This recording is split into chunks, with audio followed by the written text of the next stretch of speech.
Hi, this is Michael Buffer, and you're listening to the voice of the people. Let's get ready for Boxing Voice. Hey, Daddy, this is Dollar Beat. ThaBoxingvoice.com. No matter what nobody say, man, Spirit, can't nobody fuck with me, man. You know, I can't be fucked with, you know. Dollar D Beyonce Productions. Whether you pay to see me win, or you pay to see me lose, you're gonna pay. Fuck it, the kids still gotta eat. I don't have to watch, any footage of a fighter. I mean, because I'm Floyd Mayweather, everybody gotta watch me. I knew eventually I was gonna have to fight Oscar. I feel like he was straight up and down, no special effects. ThaBoxingvoice.com. How can Canelo have the biggest deal? Your deal is for $300 million, and I made $350 million just in one fight. And you're fighting on the app. ThaBoxingvoice.com. I'm a king, okay? I eat a feast. Every time I eat a feast. And when I get up from the table, I don't give a fuck who get the leftovers. At the end of the day, follow my green print. Dollar D Beyonce Productions. ThaBoxingvoice.com. Ain't no other sight in the game to see the boxing voice. Good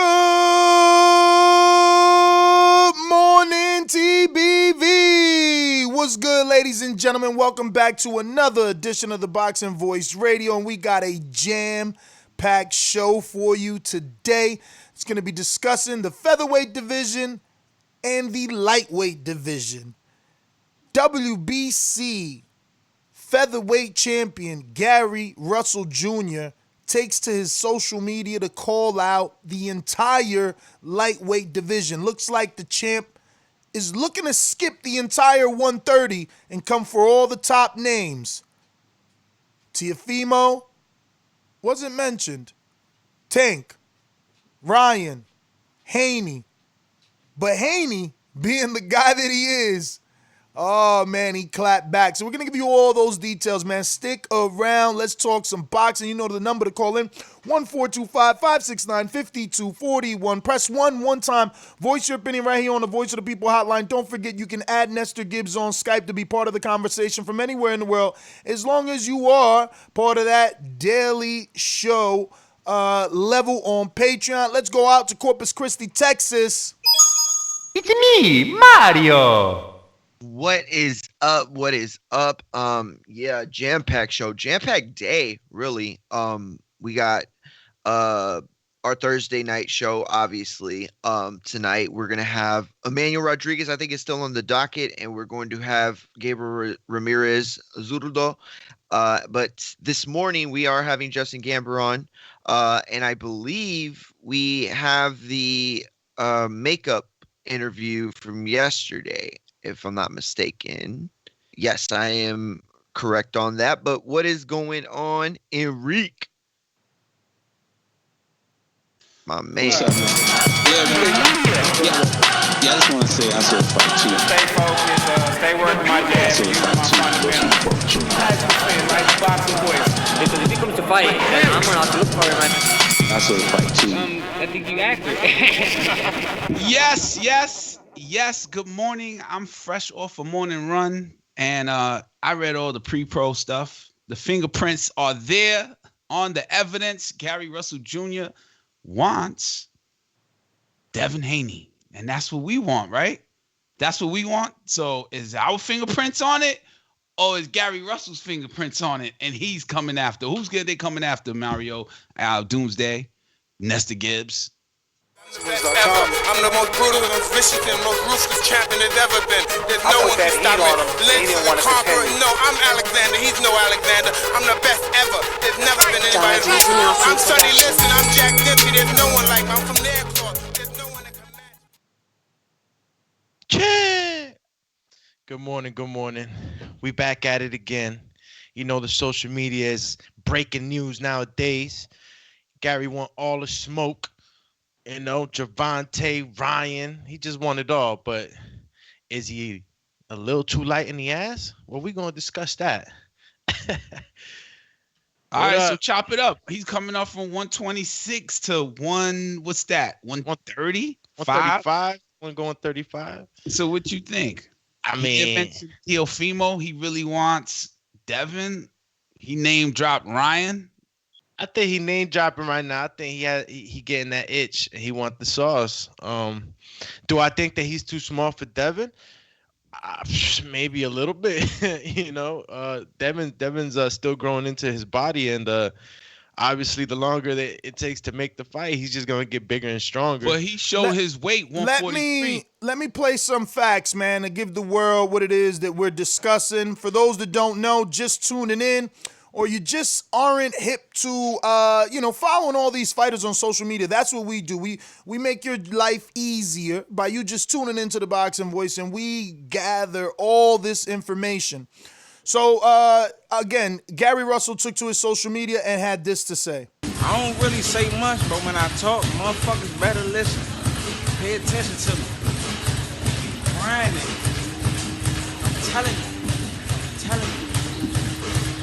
Devin Haney, your father done said something, and he might have got you in some shit, shorty. 35, I'm coming. Lil Ryan Garcia, shorty, you can get your little ass beat too. You know what I'm saying? Tank, what's up, shorty? Like, come see. Matter of fact, come follow me. Let me show y'all something. Let me just pause there for 1 second. I loved how he says, shorty, you can get your little ass beat too. Like, I just like that, man. At first I was like, wait, he's doing like a New Orleans accent type thing. And then it clicked. I was like, oh, wait, he's just using an excuse to call them shorties. Like, you know what I mean? So not really. He uses that word a lot. Thought, no, he uses that word a lot. When he was talking about, I think Shakur one time, he called him shorty. He like calling everybody shorty. Slim. Oh, you're right. You're right. He did use Slim. Yeah, Slim. He did use Slim. Yo, but hold on. Before we go into breaking it down, it was just a little break in the action. My bad. Everybody get a little taste to say something. Pocket. All right, back to the action. I ain't stepped on this motherfucker yet. But we gonna see something in a second. I'm gonna let y'all know this shit real.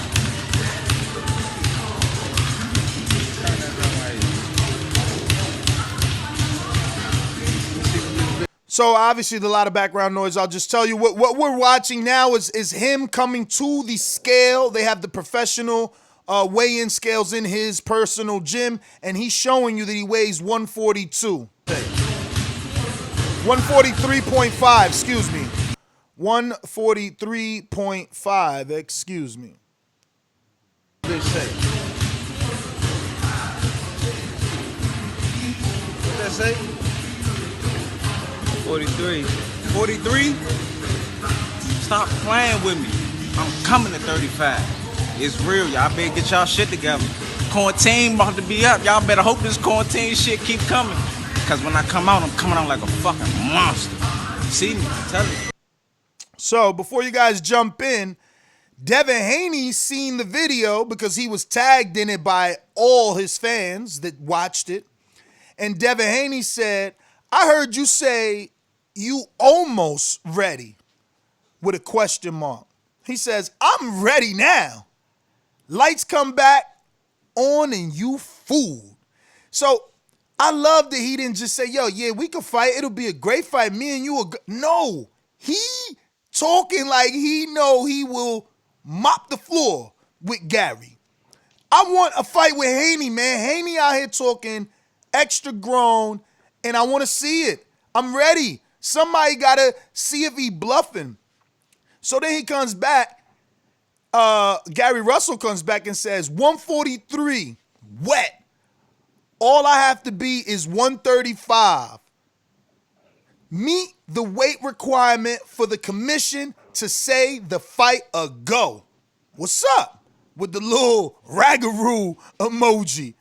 And Haney comes back and said, dude been eating all quarantine and still only weigh 143 wet. Mr. Russell, too small. With the emoji of, sealing your lips like, don't say nothing. He too small. I want this fight. But that's all the facts right there. That's what's happening. This is obviously, all fresh. It just took place yesterday.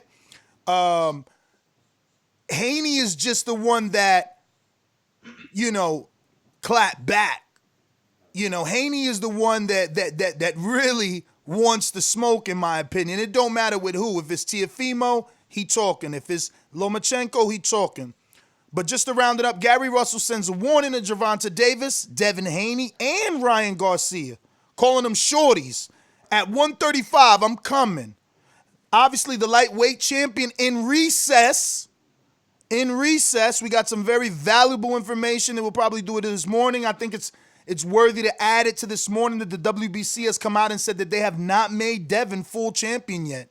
They're still considering the Luke Campbell and the Javier Fortuna fight for the full title, and then Haney, getting that shot at the winner.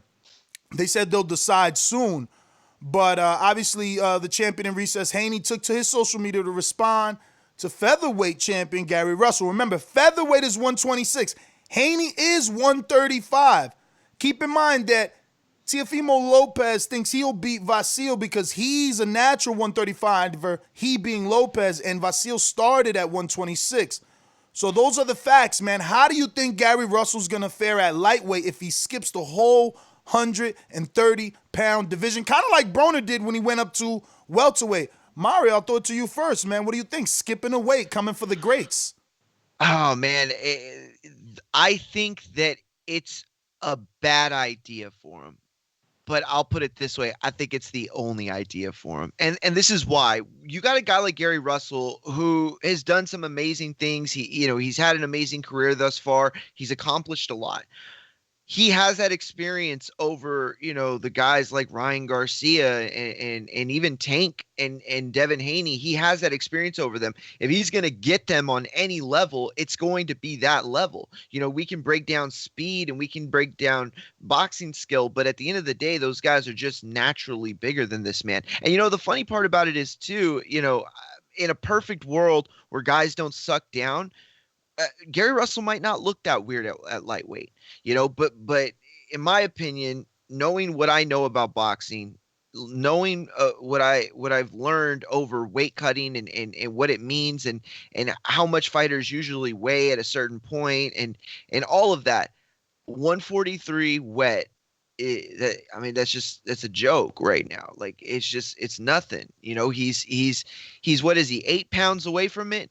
So, some of these other guys is just going to carry more strength. And I just don't think that, he could handle it. Doomy? Man, I'm with you on this, man. I'm looking at just like the people he called out. He called my man Tank out. Called Devin, Ryan. You just start matching them up just like on the physicality. You're right. These guys are a lot bigger. They're growing into your body. Into their bodies, like I said earlier. I don't know where exactly. Maybe speed. He'll be a little faster than Devin Haney, but you got to really come on the inside in order to be able to use that speed. You're not gonna be just throwing punches from the outside thinking you're gonna do something. Devin Haney's pretty good at using his defensive skills in order to evade punches. So it's like you got small arms and you're trying to come in and trying to fight these guys, and these are not just regular guys. These are elite fighters, elite.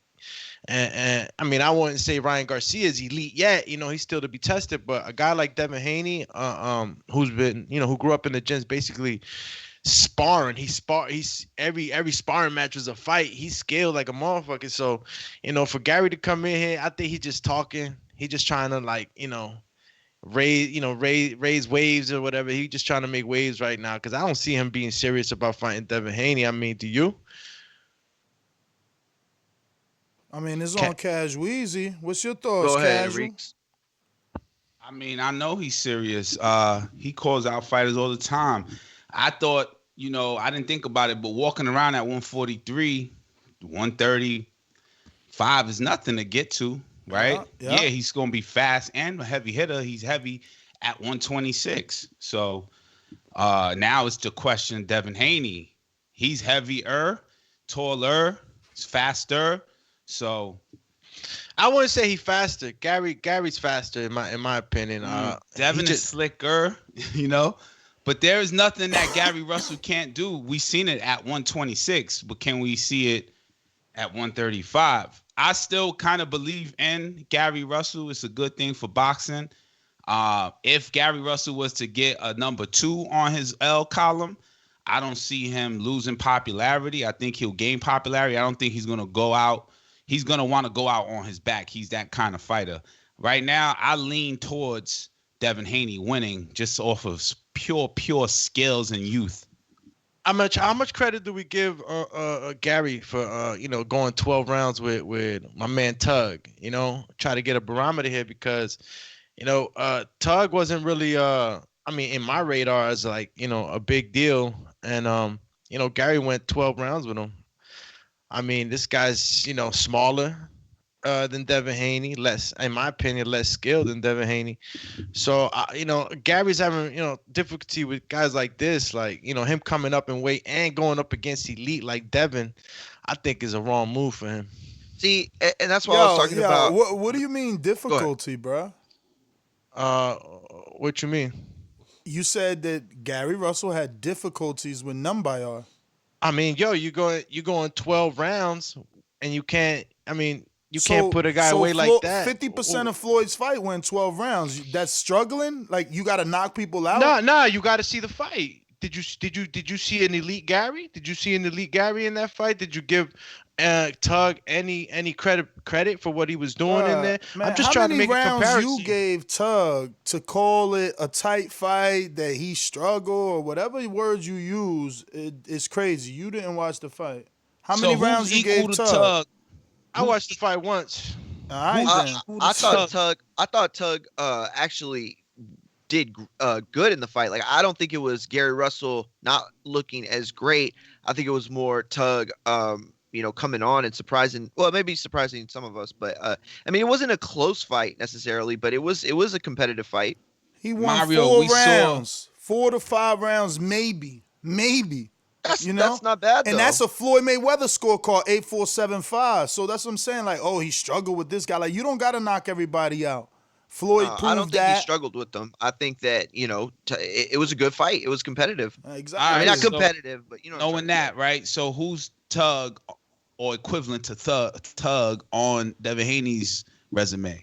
Everybody, like, bro. Devin Haney I ain't never fight seen him nobody fight. I yet. just seen mitts and all that kind of stuff. Devin Haney ain't really fight nobody yet. So Tug is equivalent. Tug is actually, at least on paper, to the writers, probably better than everybody Haney's faced. Yeah, I was initially leaning that way, but I don't know. I think that it boils down to like a lot of different factors for Gary Russell,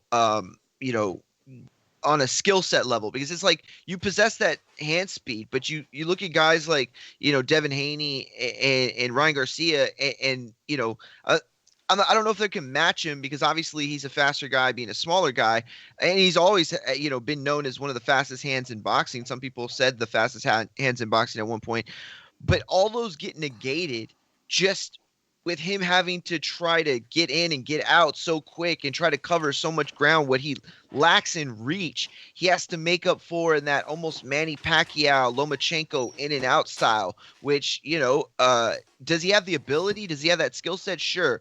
But, Russell, he's a little, right? Russell. Yeah.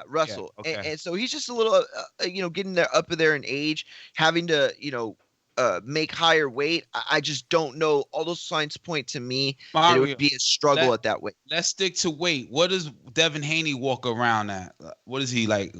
He's 135, but what does he walk around? Do you know? Man, I don't know, but he got to be walking around. He's in shape. 10 pounds away from his actual. I think a little higher than that. He's got some pretty heavy muscle. Like, he looks like he's got some heavy muscle. So what are you saying? He's walking around 150, 160, 155? I say 150, man. Yeah, I would say about 15 pounds. 15 pounds, and Gary's 8 pounds. So there's really no big difference. You know what I'm saying? I mean, it's fight weight though. Like, I know it's fight weight. Gary if he ain't used to really fighting at that weight, spar at that weight. Yeah, you always gonna spar at that weight, but under the lights it's a little different. Once you start getting into real competition, competitive fighting, it could affect you if you're not really, acclimated to the weight. And that's what I was going to before. Like, I didn't mean to go hard on Gary and say that he had mad trouble with Tug. What I'm saying is that you can't put away, right? He's never been known as a knockout guy, but you can't really put away a guy that's in your same height, your same weight? What makes you think you're gonna do so great and blow these guys out the water the way you talking at the higher weight division? I just don't see it happening. Bro, I don't know. Sometimes I question you as a fighter, man. You're not supposed to knock out everybody. I didn't say that. And that's didn't Wilder just end his career in knockouts? Wasn't his knockout streak just ended? Like, you don't knock everybody out. You put in way too much. Like, that should be one of your talking points, not all the way. Let me finish. I didn't cut you off. You did cut me off. So okay, go ahead. Go ahead, champ. You off. got it. You got it. You know what I'm saying? Like, you talking that you're not supposed to knock everybody out. Come on, man. Who you talking to? I know that. What I'm saying is that it ain't what you're saying, though, right? You go 12 rounds with a guy that's not a champion, all right? And you telling me you're going to go up in weight and dominate Devin Haney. He had 11 fights at the time. Come on, champ. Get out of here. Bro, you don't even know who Numbayar is, man. You don't even know who Numbayar is. That's the problem. You don't know who he is. You talking about a guy that got 11 fights, that's an Olympian that chose to fight a champion. This champion got over 30 fights. And you disrespecting that. Like, you don't even know what you're talking about. Disrespecting that? Absolutely. I'm looking You're at trying to discredit him. Alex, what you're doing is discredit him because you never heard of him. You was not high on Tug, bro. Stop acting like you was high on Tug, bro. All right, bro. All I'm saying is that you're discrediting someone you don't know, and A minus B doesn't equal D. Like, that shit don't matter. It don't matter. How I see it. Like, you acting like I'm out here just, picking apart, fighters. So let me ask you something. Let me ask you something. Since you're so intelligent and you not picking apart fighters, didn't Lomachenko start at 126? Okay, where you going with this? Yes or no? Yes, I said yeah. Where you going with this? What division does he fight at? 135. Okay. Has he been knocked out? But still, knocked down. Okay. Was he struggling to knock people out at 126 and 130? But exactly. But he's about to fight Teofimo next, and you ain't saying, well, he didn't knock out Pedraza. He didn't knock. He's proven to get off the floor. Proven to get off the floor. Proven to have bruises on his face. Proven to get beat up by mediocre people. So what are we talking about? What are we talking about? But what are we talking about? Proving what? Like, let me know. Be specific. Saying, are you comparing Tug to Vasil right now? I'm saying you shouldn't say the Tug should have been knocked out. Who's knocked out? I didn't say that. That is exactly what you insinuated by saying you can't knock out Tug. You want me to believe you're going to dominate Devin Haney? He don't knock out nobody, though. Okay. Gary's not known for knocking people out. All I know is Floyd wasn't knocking people out, and if you're skilled, you're skilled. You can win. You can win. Like Keith Thurman likes to say, it's a race to 7. I'm going off of Gary's demeanor and talk, man. He acting like he gonna dominate. So it's like, I got to take him from what he's saying. And then now you saying that I'm picking apart Tug. I'm discrediting him, but I'm not. But Gary is the longest reigning WBC champion. He has every right to act like he gonna dominate because ain't nobody show him that he could lose since he lost to Vasil. Oh, he can act like he the king of the world. I'm gonna say what I'm gonna say. Yeah, and it's one thing to talk that way about his weight class, but he's talking about that way in other people's weight classes. Yeah, you know what I mean. But the people he called out, Mario, they don't have that much experience. The people that he called out don't have world experience. The people that he called out never been under them hot lights in front of thousands of people. Ryan ain't been there. Devin ain't been there. The only one is Tank. That's the only one. No, that was the first talking point. In fact, that was like the first thing I wrote down in my show notes. That was the first talking point I had. If you have a play here, that's what it is. To try to take advantage of these guys while they're young, while they're a little bit green. But it also boils down to like how good you think Devin Haney is too. Like, if Devin Haney was a featherweight, like could he beat Gary Russell right now? Like, you know what I'm saying? So it's when you talk about that, there's a debate there. There's a debate. I don't know what side I'd fall on right now, but I can tell you that it is a debate. So when it all boils down, Mario, like you said, I do say Devin Haney is skilled at any weight class if he has possess that same kind of skill that he's showing. But then on top of that, going to Doomy saying Tug gave Gary Russell a competitive, hard fight.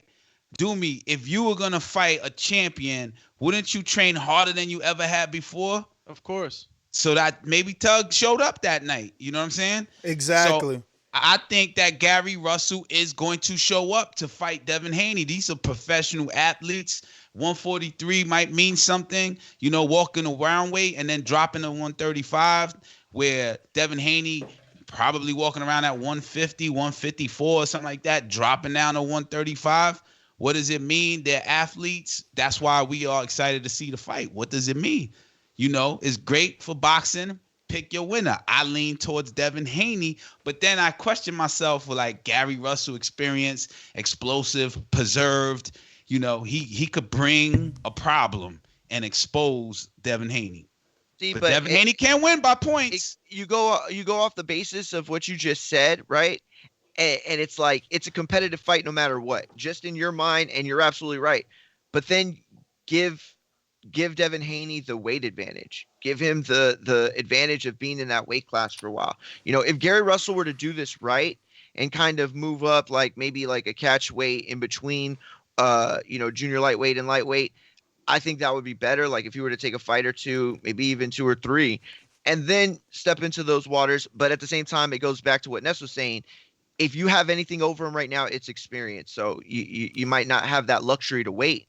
I just don't know why does Gary have to walk on eggshells? Why he can't move to 135, but fucking Lomachenko could, who's every mediocre fighter has dropped him. I don't understand the way that y'all thinking. So Teofimo he doesn't weigh 135. He didn't start his career at 135 like Haney. Cause I must not know shit about boxing for it to be so dangerous for Gary, but it's okay for Vasil to just do whatever the fuck he wants, fight anybody. He ducked Haney.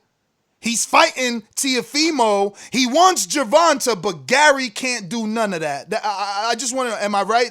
I digested what the two of you are saying. Yeah, listen, Okay.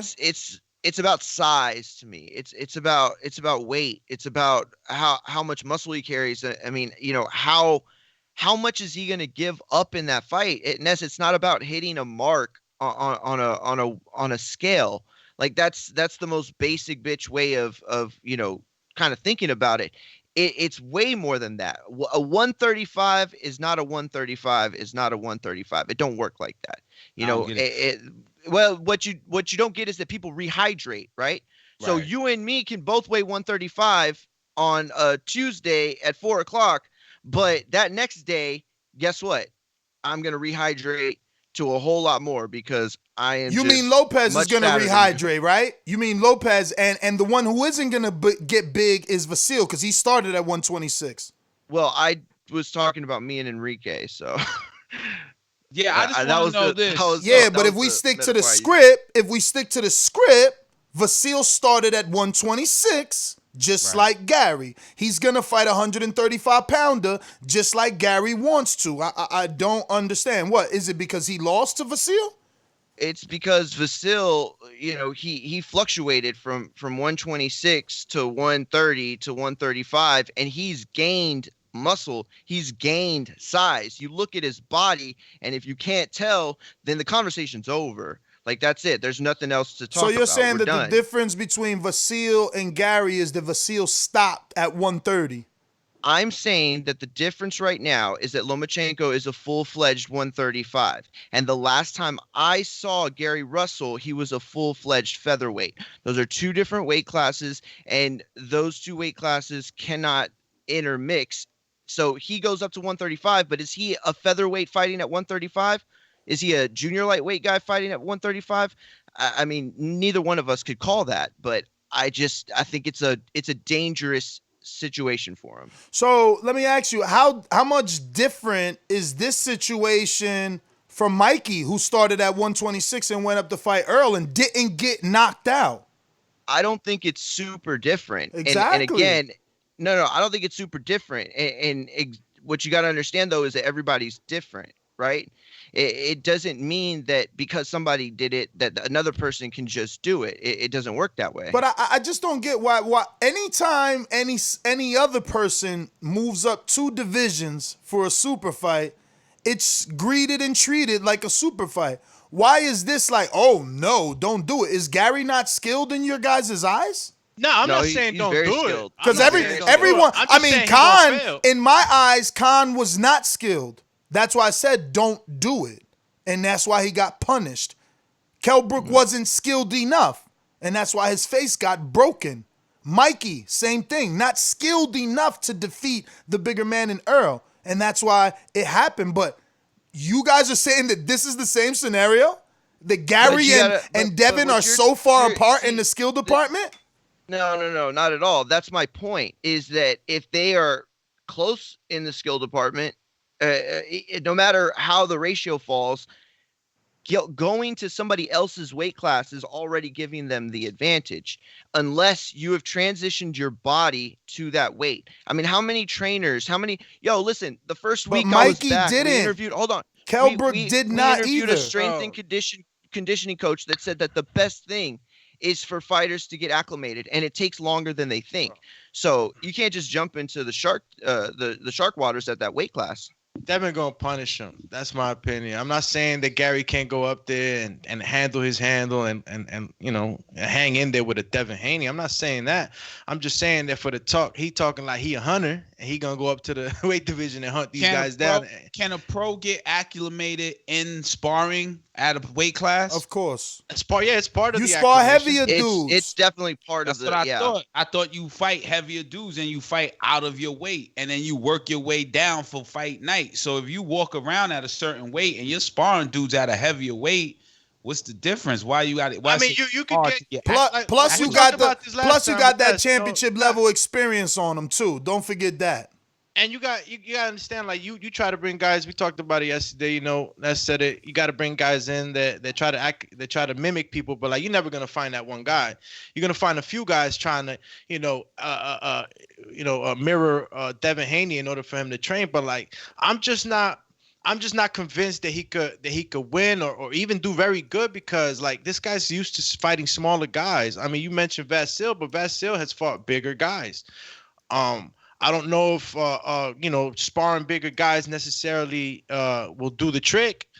I think competitive, once you under the lights, is a little different. So if you haven't had those competitive fights under the lights with tall, bigger guys, I don't know how you could just go in there and take Devin's belt. Considering the race to 7, right, Doomy, you think it's gonna be like a 9-4, a 9-3, or given Devin's defensive skills, bro, and his range, Gary's gonna work really hard in that defensive fight. Skills that you're boosting up on eye test, because he ain't been in there with the level of a Gary or anything even half of a Gary. Who's his former world champion? Who'd he fight that at least is a former world champion? Like, you putting mad stock into your eye test. The best thing he been in there is some Dominican you never in your fucking life heard of. Oh, Alfredo? Exactly.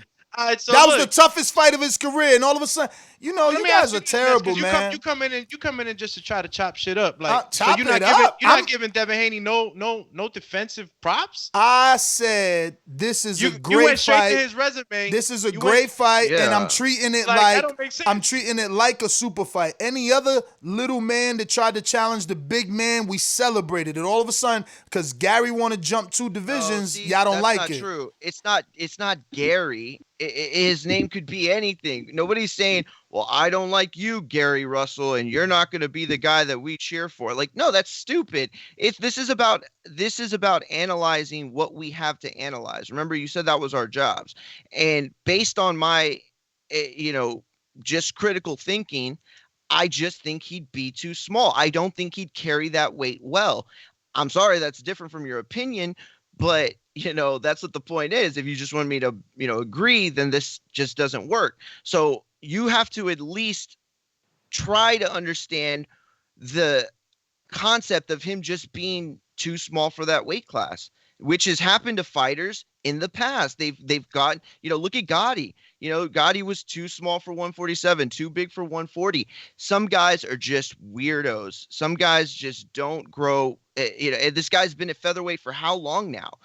So I just don't think that more reason why a move up would be simpler for him. He's been holding his weight for how long? He's 31. You guys are acting like it's not time. Nah. I agree with you on that. It's time. It's time. Nah, it's time. It's time for him to go up. You read about that, but like, damn, you gonna go straight to Devin? Again, that's your problem. Again, no. Again, that's your problem. You going to eye test. He's looking at it like Shorty ain't who Shorty been in the ring with. He ain't been in the ring with nobody like me. Yeah, they young in their careers and he knows that. But like, I think he has a better shot going after Ryan. I don't know. Why Enrique? Why isn't this Floyd going after Canelo? Why can't Gary be seeing like, all right, he's one of them young up and coming dudes people think is all hot. I'm gonna get him now.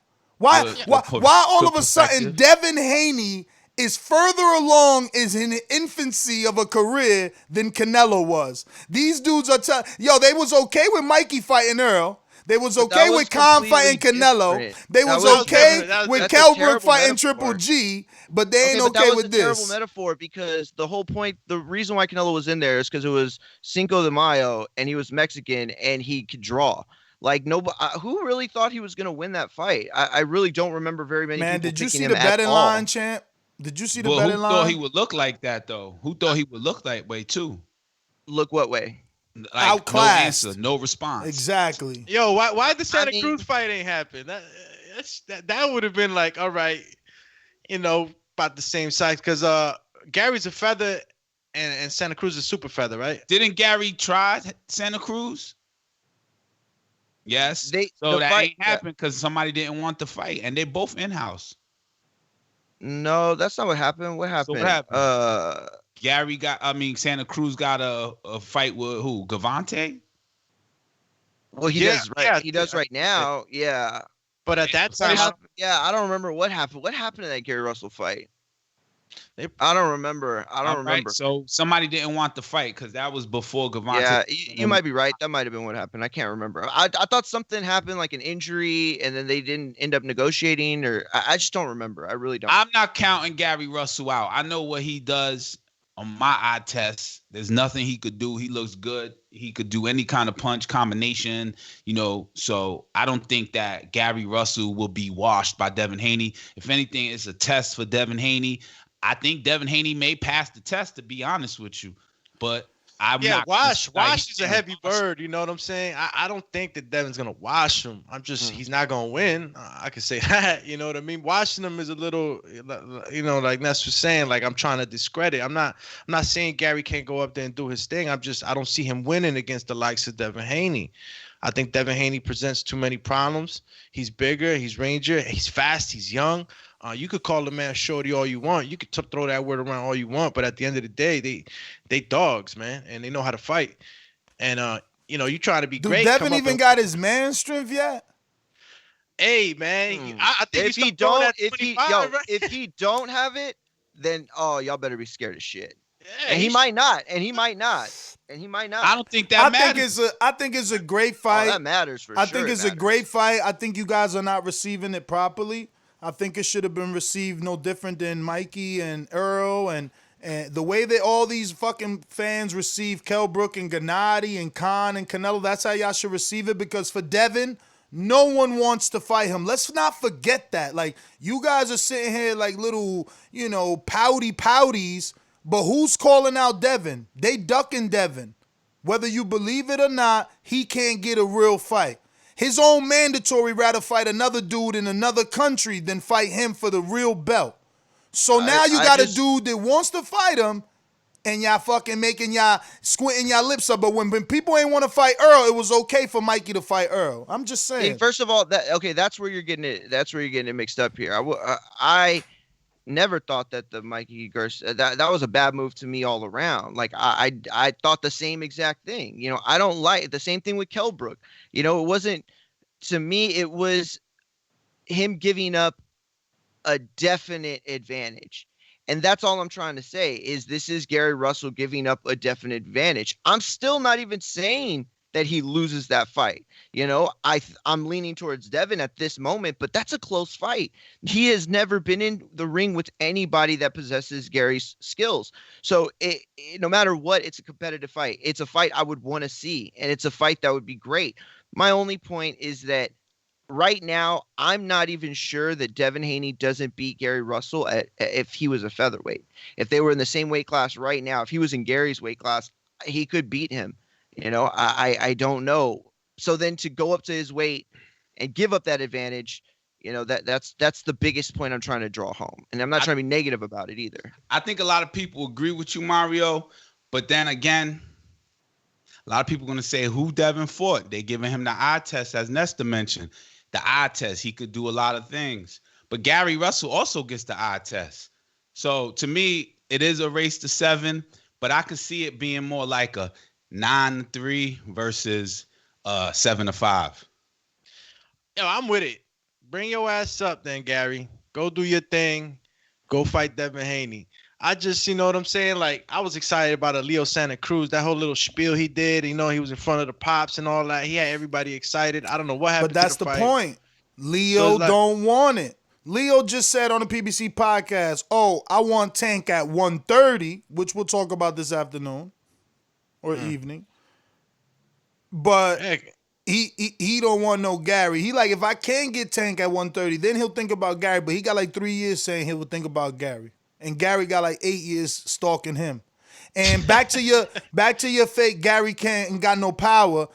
His last 7 fights, he won them all since his loss. There's been 7 fights since his loss. Keep in mind, he fights 1 time a year. 7 fights since his loss. 5 of the 7 have been knockouts. Some of the knockouts have been people that knocked out champions in straight cold. And the champions have never avenged the rematch. Johnny Gonzalez, he blanked Abner Mares. Mares went about his career like it was nothing.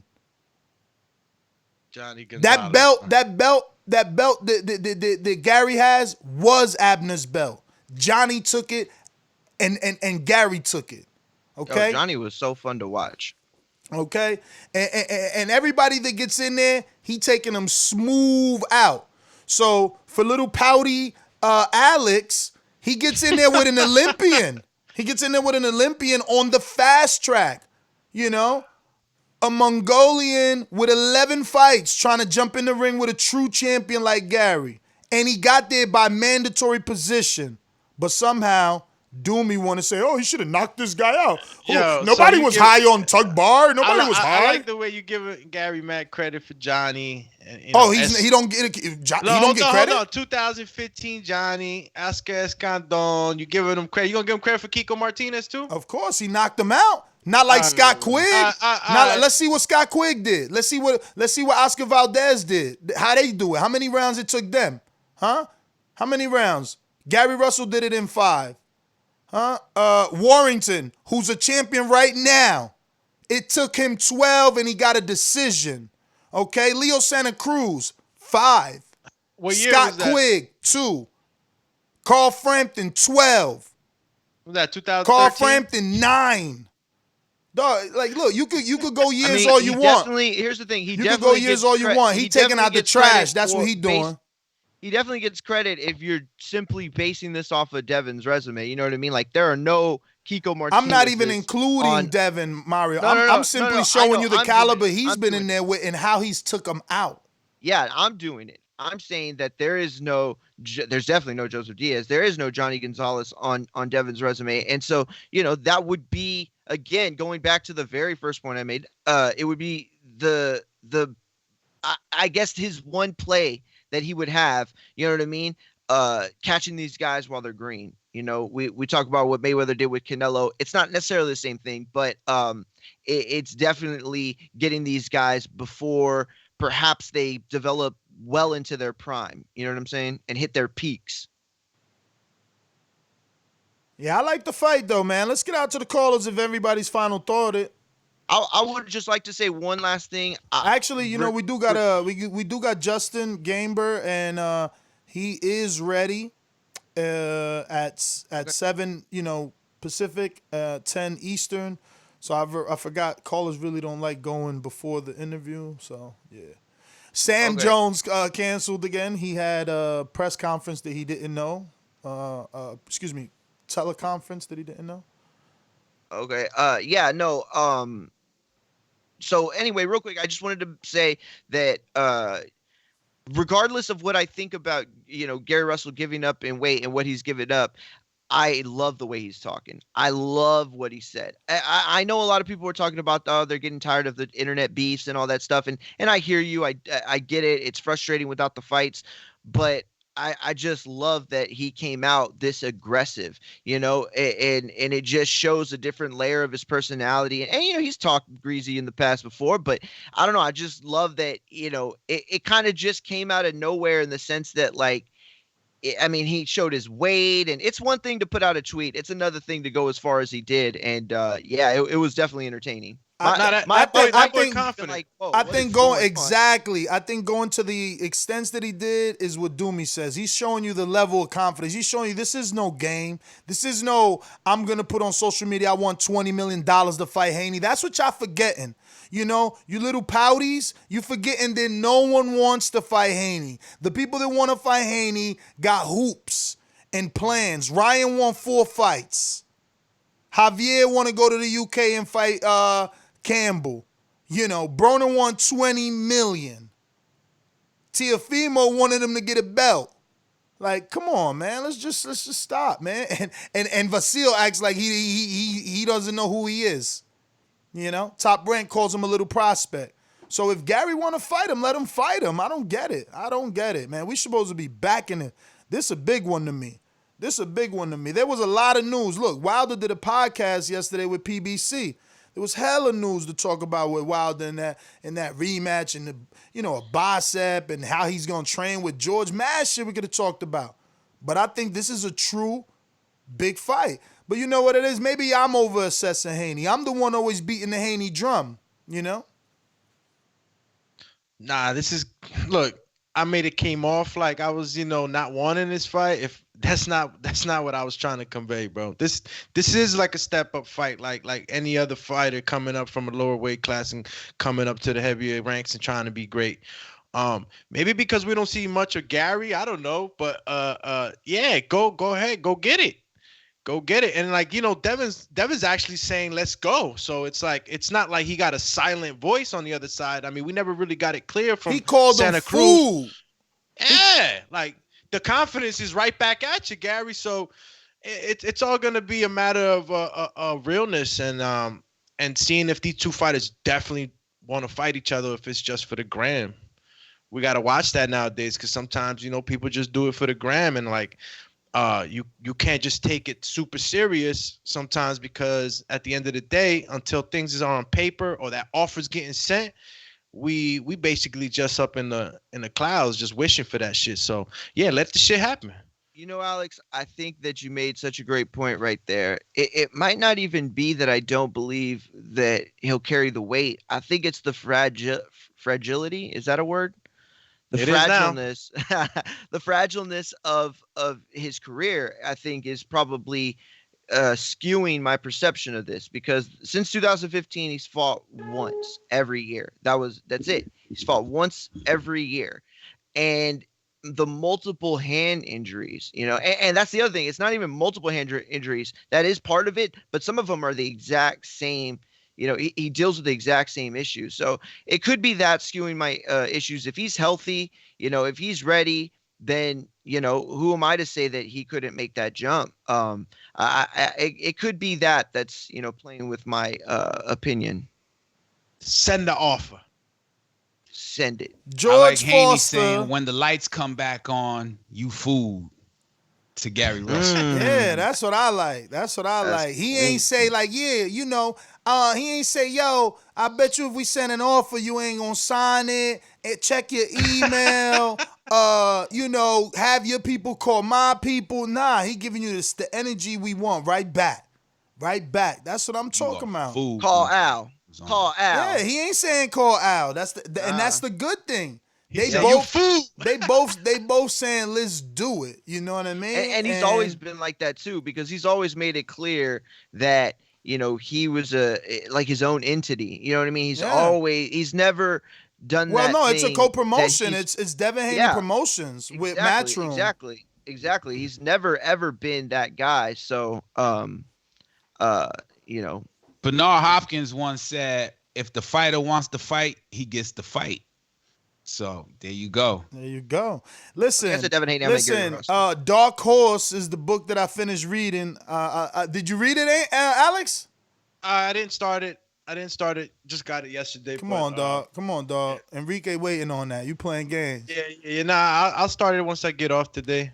But he's sending mine, so you should be he's like sending mine, this. so y'all got a little time. I'm a slow reader, so you should be like, I did it like in a day and a half. You know? Nah, I'll eat it up. Real quick. I think mine is in my apartment. I got a message saying you got something in the hub, which is like oversized packages. So yeah, because I went back to go see if he had gotten my email, and I saw your email, so I know he got yours, but I don't think he ever got mine. Well, he told me he never got mine. So he told me he's sending yours out. I had a 3. Yeah, no, I know. Yo, we was gonna interview him, but it's over, man. I had a 3-hour and 20-minute conversation with him, so I ain't really no need for me. I done went through everything and more. It was actually better. Really?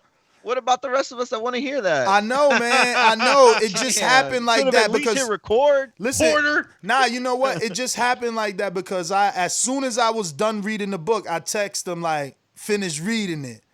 And that was it. That's all I text him. Yo, it just feel like we've been boys for mad long. Like even he says like, yo, it's crazy that I've been dealing with Mario for this long and I never talked to you. I knew everything we was doing was going on in the boxing world. I just never talked to you. And I'm like, yeah, man, I'm shocked. And we start saying like the fights. He was just in Texas when we was in Texas for the Mikey fight. So yeah, nah, man. The whole point of that was something about the book, an excerpt I was gonna read that was part of the topic, but matchmaking, maybe making a fight.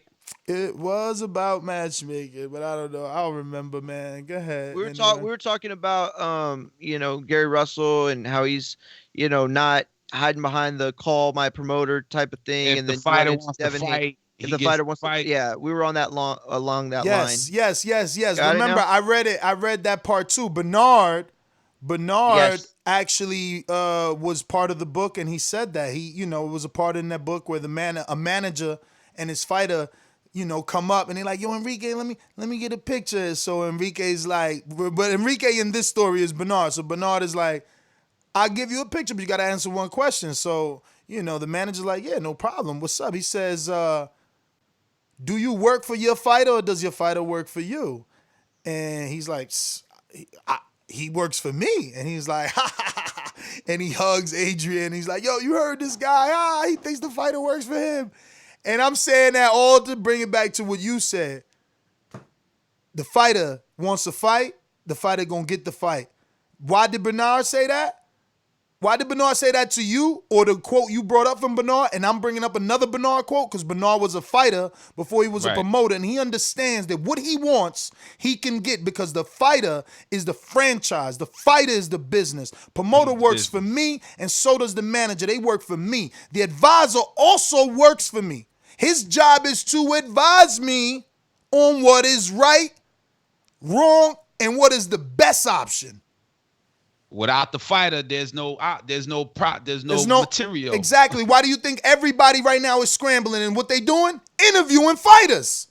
Because this should wake up every fighter. This should wake them up. Like, damn, wait a minute. COVID hitting them hard. Now my promoter calling me talking about let's put you on a YouTube channel. They ain't even thinking about that. They feeling all extra cool. Like, oh, everybody want to interview me. No, you are the business. They've been needing you.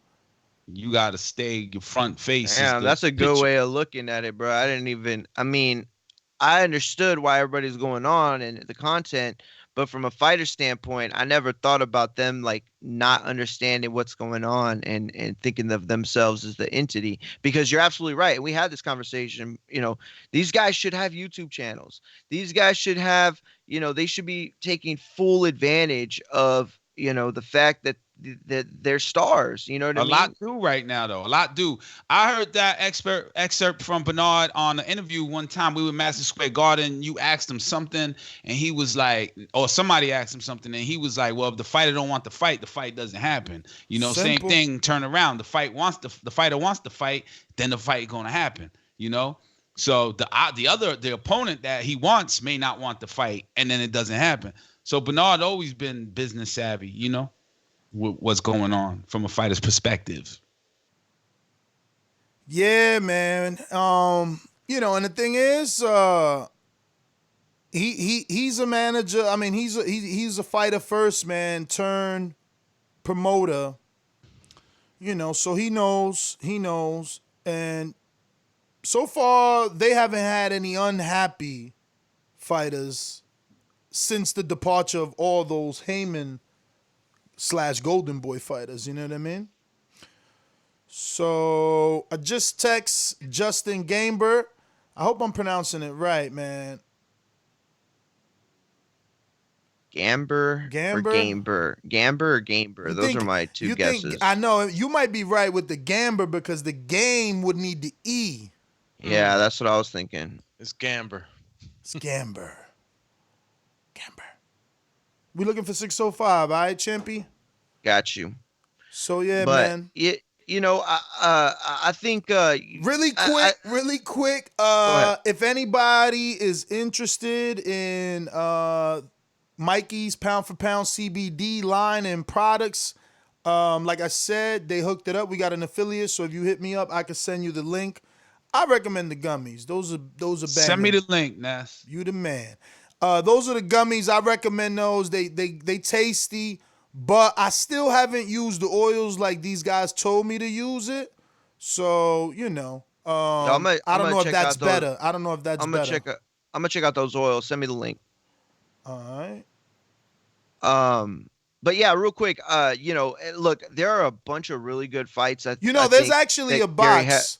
This has become a cheap pro. No, there goes Justin Gamber. I'm going with Gamber. We just had a little debate right here, Coach, on how to pronounce that last name, but I want to thank you first and foremost for waking up early on the West Coast and rocking out with TBV. Good morning. How are you? I'm good, man. And you got it right. Oh, perfect. It's like gambler without the L. There you go. So I guess we're going to be very generic for the first couple of minutes and have you kind of let the world know who you are. Obviously hardcores know, but for any casual fans, I want to give you the platform because I feel like you're significantly young, but on a super elite level for your age. So, yeah, I would like to know your story. How's it begin? Well, as far as boxing goes, I started competing in boxing as an amateur when I was a kid. And I was kind of sporadic with the amateur boxing. I was in and out. Ended up with about close to 50 amateur matches. But started coaching when I was 25.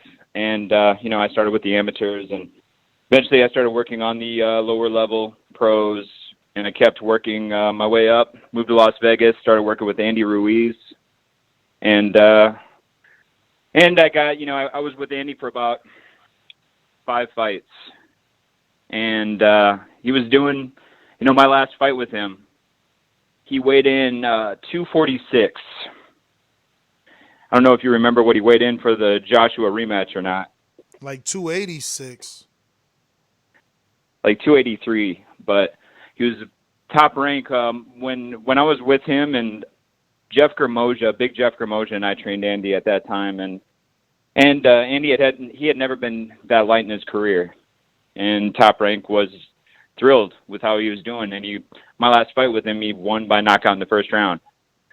But it was, I like Andy, and I figured out how to get the most out of him. But it was really difficult. It was hard to get him into the gym. I always tell people that there are 2 types of fighters. Fighters that you have to drag into the gym to get them to work, and fighters that you have to push out so they don't do too much. And I work better with the latter. And so I moved back to Nashville. I was training and coaching out of Nashville before I moved to Las Vegas. Then I moved back and I opened my own gym, and then I started with Caleb, and the rest is history. So, wow, yesterday we were having the discussion about Andy Ruiz and the fact that Eddie Reynoso, the trainer of Canelo, is interested in training him. Now we know that Andy's come back out and said he's also interested in training with Reynoso. So we were debating whether or not a trainer change is what's needed, or is it just Andy that needs the changing within him. But we didn't have that type of firsthand information that you just gave us, because Manny says he's not lazy in the gym. It's just hard to get him in the gym. But once he's in the gym, he's a workhorse. You're saying different altogether? Well, no, not necessarily. It just depends. With Andy, you just never know how he's going to be from day to day. Well, this was when he was younger. He was in his mid-20s. Now he's in his late 20s, maybe even early 30s. I can't remember. Last time I worked with him was 2013. So it's been a while, and maybe he's changed some. Tigers typically don't change their stripes, but, maybe he has, and I'll give him the benefit of the doubt. I do think that he needs to switch coaches, and the reason is, and I think highly of Manny Robles, but the reason is, somewhere along the way, Manny Robles seems to have lost control. And, by the fact that Andy wasn't in the gym. And when you lose control, especially with somebody like Andy, it's virtually impossible to get it back. It would just be a battle, a real battle. It would be more difficult than ever to keep him in the gym and keep him focused, in my opinion. For Manny. So I think, and you know what? Why not go to somebody like, what's his name? Reynoso. Why not go to somebody like him? Wasn't he just trainer of the year last year? Yeah. So my selling point on Reynoso was that Andy would be amongst, two world champions there with Oscar Valdez and Canelo. But that I feel like Canelo would be like that big bro, and he would maybe be a little bit of ashamed not to work as hard as the other people in the gym.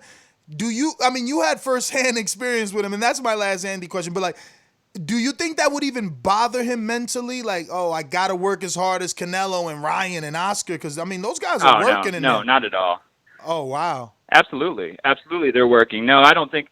I think maybe a little bit right at first, but Andy is, I think Andy is who he is, and he will do what he can to kind of fake it, trick the system a little bit. I think that Reynoso can probably do a good job with him, but it's not going to be Andy doing this big, about face. It's going to be more Eddie than Andy, and Eddie getting the most out of Andy than Andy going and being motivated by the situation that he's in. Justin Enrique Church here. How you doing? Welcome to the show. Good. You mentioned something. You said something. You figured something out that worked for Andy to get him down to weight. What was that? And can you just share that with another camp if they would do camps call on fitness guys to see, hey, what worked for this guy and what didn't? Well, he's a head coach, not a fitness guy. A head coach, but I'm not a strength and conditioning coach. Camp, you know what I mean? Sure. Well, I'll tell you what I figured out. I figured out that Coach, there were days when Andy let me interrupt, Coach, because no problem. You sound a bit reluctant, and I understand because your methods are yours, and that's how you get paid. So you don't have to answer any questions that you feel you don't need to answer. Yeah, I appreciate it. But the thing is, every fighter is different, and we, as coaches, need to alter our methods for each fighter. So just because I did that with Andy, it's not going to work on the next guy, most likely. And if it does, then I might have to tweak the way that I do it. But at the end of the day, it's very simple. With Andy, what I did, I'm a real thinking coach, and I try to figure out if I'm faced with a problem, I try to do the best that I can to figure it out. And if I struggle, it makes me want to overcome it even more. With Andy, it was very basic. There were days when he wasn't as motivated to work. And there were days when he came in the gym and he was a little bit more excited. And I knew that the days that he was willing to work, push him as hard as I could. And the days that he wasn't, don't even try. Just don't even try. Just honestly, just let him go. Let him go home. And that's how we got him down to 246. I had him running on a treadmill with me at one time. I think one time we ran 5 miles. Can you imagine Andy Ruiz doing that now? But yeah. It was very simple, and just push him when he was willing to work, and just let him go when he wasn't. And keep it fun, and do the best that you can to keep it fun. Coach, how you doing? It's Alex here with you. Just wanted to ask, where exactly are you from? Again, Huron? I'm originally from Huron, South Dakota. I'm born and raised in South Dakota. I moved to Nashville when I was 25, and I lived in Nashville for the majority of the last 15 years. But the boxing gym, do you have the boxing gym in Huron or in Nashville? No. I haven't lived in Huron since I was 25, and I'm 39 now. And I did own a boxing gym in Nashville, but I just sold it last year and moved. I'm in Las Vegas completely now. I'm 100% in Las Vegas. Okay. Any other talents that you might have gotten to go into the gym in Nashville that you maybe want to tell us about? In Nashville, I don't train any of the guys from Nashville except for Caleb. He's the only fighter from Nashville that I currently train. I have 4 fighters that I currently work with right now. Actually, I started working with a 5th one right before this lockdown happened. But I work with obviously Caleb Plant. I took on Shane Mosley Jr. last year, so I'm working with him. Ahmed El Biali. I'm working with an Australian kid, amateur, who moved to the United States to turn pro. His name is Ben Stanoff. And like I said, I started working with a kid, super heavyweight, one of the top super heavyweights in the country right before the lockdown. His name is, Jeremiah Milton.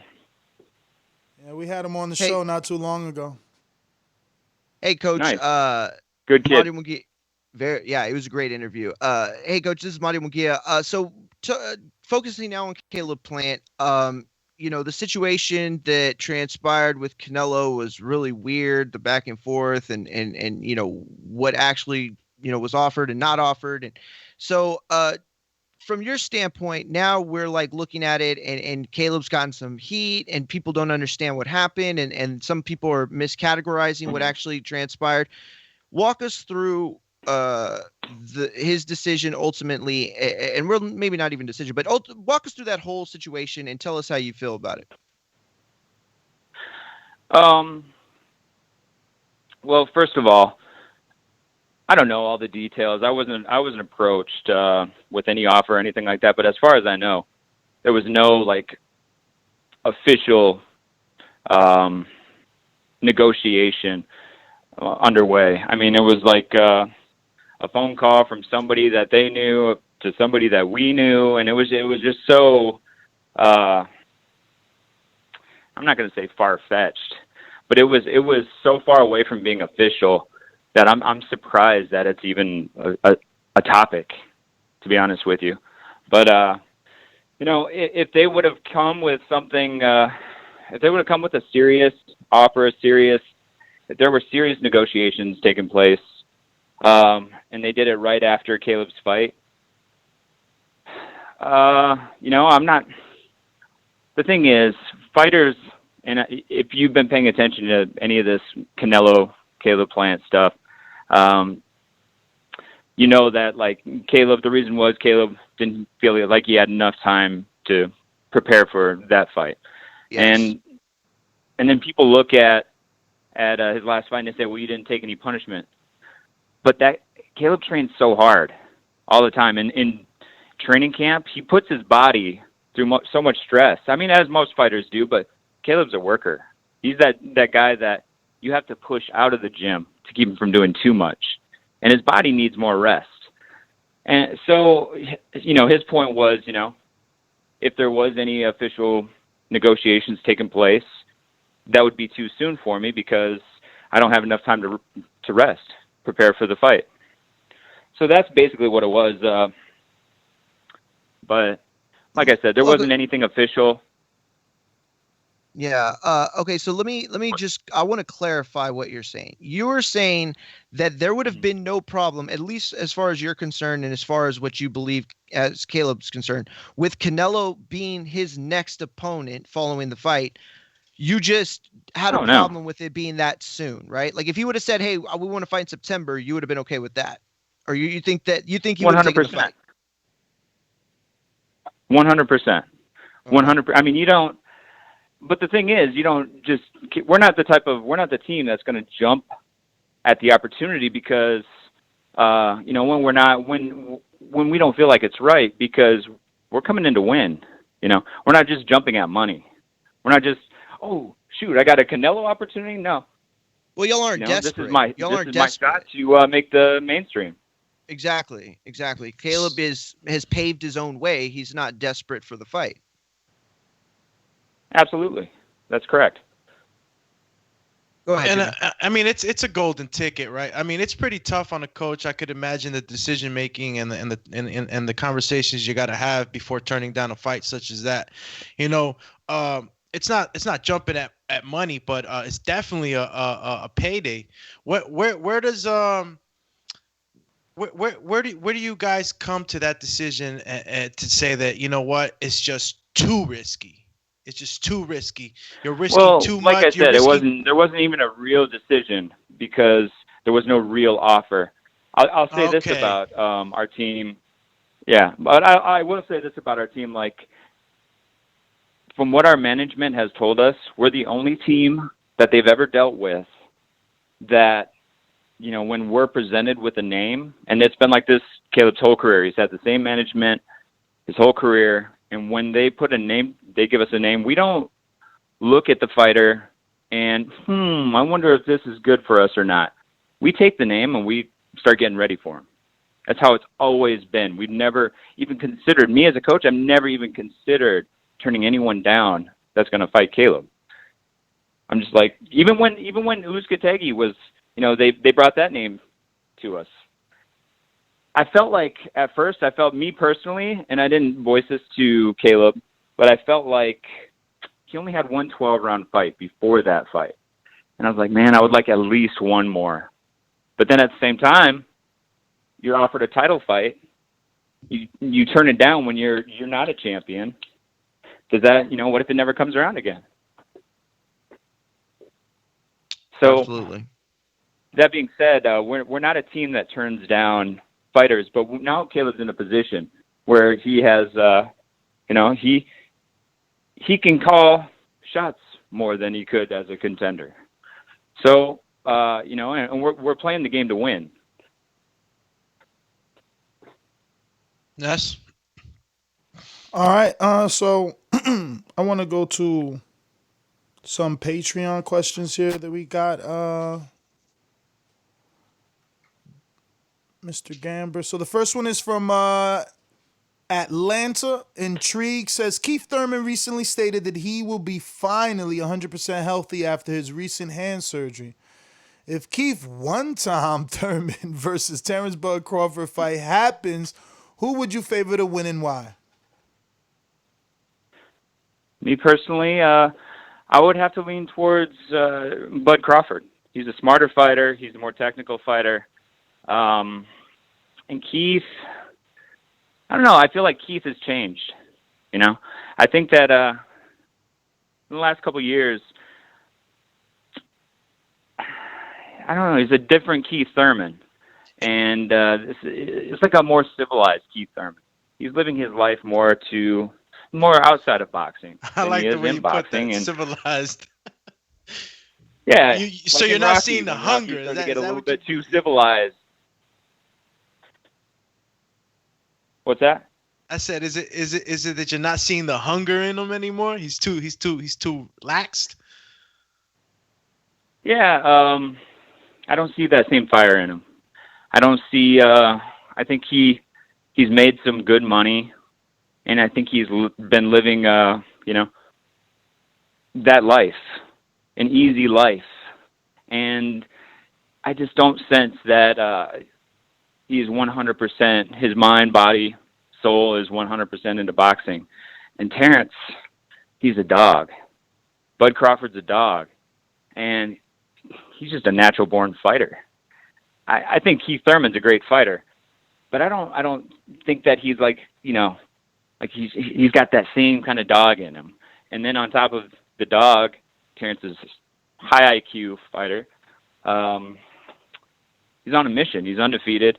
It's always more difficult for a guy who has a loss to take the next one. It's always easier. When you're undefeated, you do everything that you can to keep that O. So I would definitely have to lean towards Crawford with that one. All right, we got another one from Victor Banuelos. Canelo Alvarez versus Jamal Charlo. Who wins and why? Canelo. I would lean towards Canelo because he's the better boxer. He's the more technical boxer. I just think that Canelo's on top of his game right now, and Charlo, he doesn't present enough of a challenge to Canelo as far as thinking. Canelo can outthink him, can figure him out. Canelo can make adjustments, and I think Canelo wins that fight on a decision. We got especially in Las Vegas. Israel in Oklahoma says, thanks for coming on the Boxing Voice. Caleb took some media flack for the Canelo offer just after the last win over Feisenbutz. Can you give a little more detail? I feel like Caleb believes he's game for anyone, and maybe most of us were not privy to some of the info regarding the offer and amount, etc. When next in Oklahoma, you and Jeremiah can get lunch on me. You've already answered that, but obviously wanted to give him a shout out because you've talked about the Canelo offer that wasn't an offer enough. James Benitez says, what prospects are you training that we should be looking out for in 2020 and 2021? Oh, snap. He dropped off. He's back, though. Coach, you there? I'm here. Yeah, I'm sorry. So right. they were asking which prospects are you training and should they be looking out for in 2020 and 2021? The two that are, closest to making a splash, they're not your typical prospects. I mean, they've been around for a little while, but Ahmed El-Bialy and Shane Mosley Jr. And Shane Mosley Jr. just signed with Golden Boy recently, so expect to see him on some Golden Boy shows. And El-Bialy, I've been with him for 2 fights now. They're talking about a top contender for his next fight. Top 5 light heavyweight contender for his next fight. So those would be the 2 guys that you probably hear making some noise in the next couple of years. So what did you see in Shane that made you take him on? We had him on the show as well, and we spoke to him. He's staying at 54, right? Well, he's actually been at middleweight his whole career at 160. So, and he's dropping down to 154 now. But I'll tell you, it wasn't so much what I saw. If you would have asked me before, like a year and a half ago, 2 years ago, what I thought of Shane Mosley Jr., I'd have been like, he's probably a tough kid, but he's in his dad's shadow. And from what I've seen of him in fights, I don't really expect big major things on an elite level. I don't expect huge things for him. I just haven't seen it in him. But I'll tell you, he has shocked me with what he can do in the gym and from what I've seen from him. Like, he has improved so much in the year that I've been training him. It's almost shocking to see what he could do. I could send you sparring highlights or sparring, like clips of his sparring, and you probably wouldn't believe it's Shane Mosley Jr. I mean, he's made leaps and bounds, and if he can transfer what he's been doing in the gym into a real fight, sky's the limit for that kid. I swear to God. What do you think was, I don't know, why you? Like, why all of a sudden is it different for him now? Well, I'm not going to speak on any coaches that he's had in his past. I'm not going to speak on his dad, but I think that I'm a very deep teacher. I mean, some of our sessions will be spent like 90% talking and breaking things down and just communicating.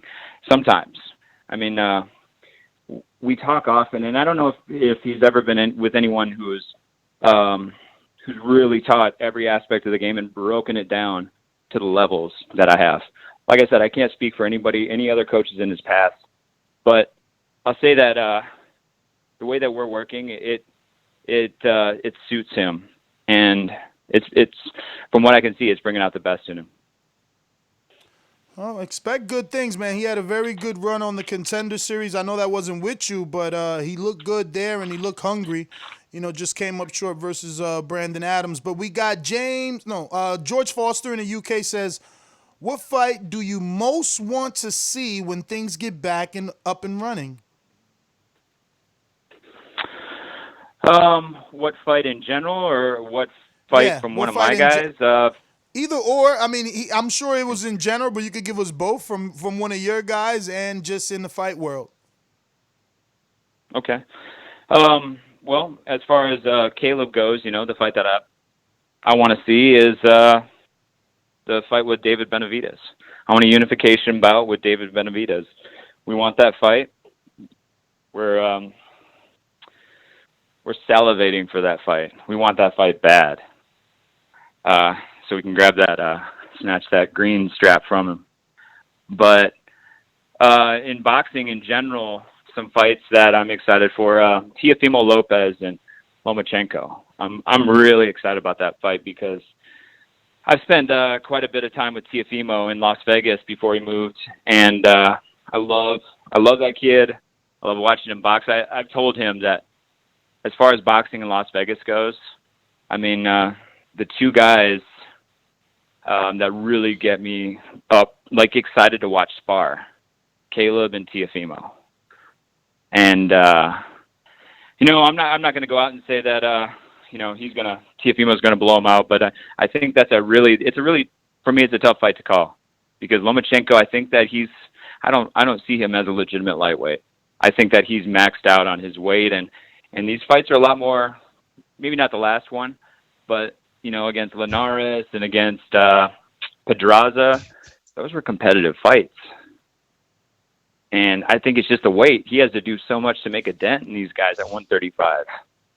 Like, he has to, he has to work hard. And Teofimo, he's undefeated. He's hungry. He's on a mission. He's a strong, big lightweight. So, man, that's a tough fight. And really, if I had to lean towards one guy or the other, I would lean towards Teofimo in that fight. Justin, I got to ask, because today's topic is actually Gary Russell saying that he would like to move up, skip 130, challenge Gervonta Davis, Ryan Garcia, and then he said Devin Haney. So you know Haney, who's also from Vegas, and I'm sure you've watched spar, right away said, listen, you're too small, you are food. Soon as this is over, let's get it done. You know, then Gary Russell took to his Instagram and showed a video of him at 143 saying, you know, 135 is on notice.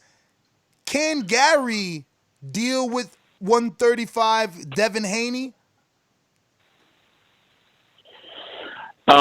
So how would he fight them in the order that you said? Because I think Devin Haney was the third guy. So if that was the case, no, he's gonna. That would take place in like 3 years because he only fights once a year.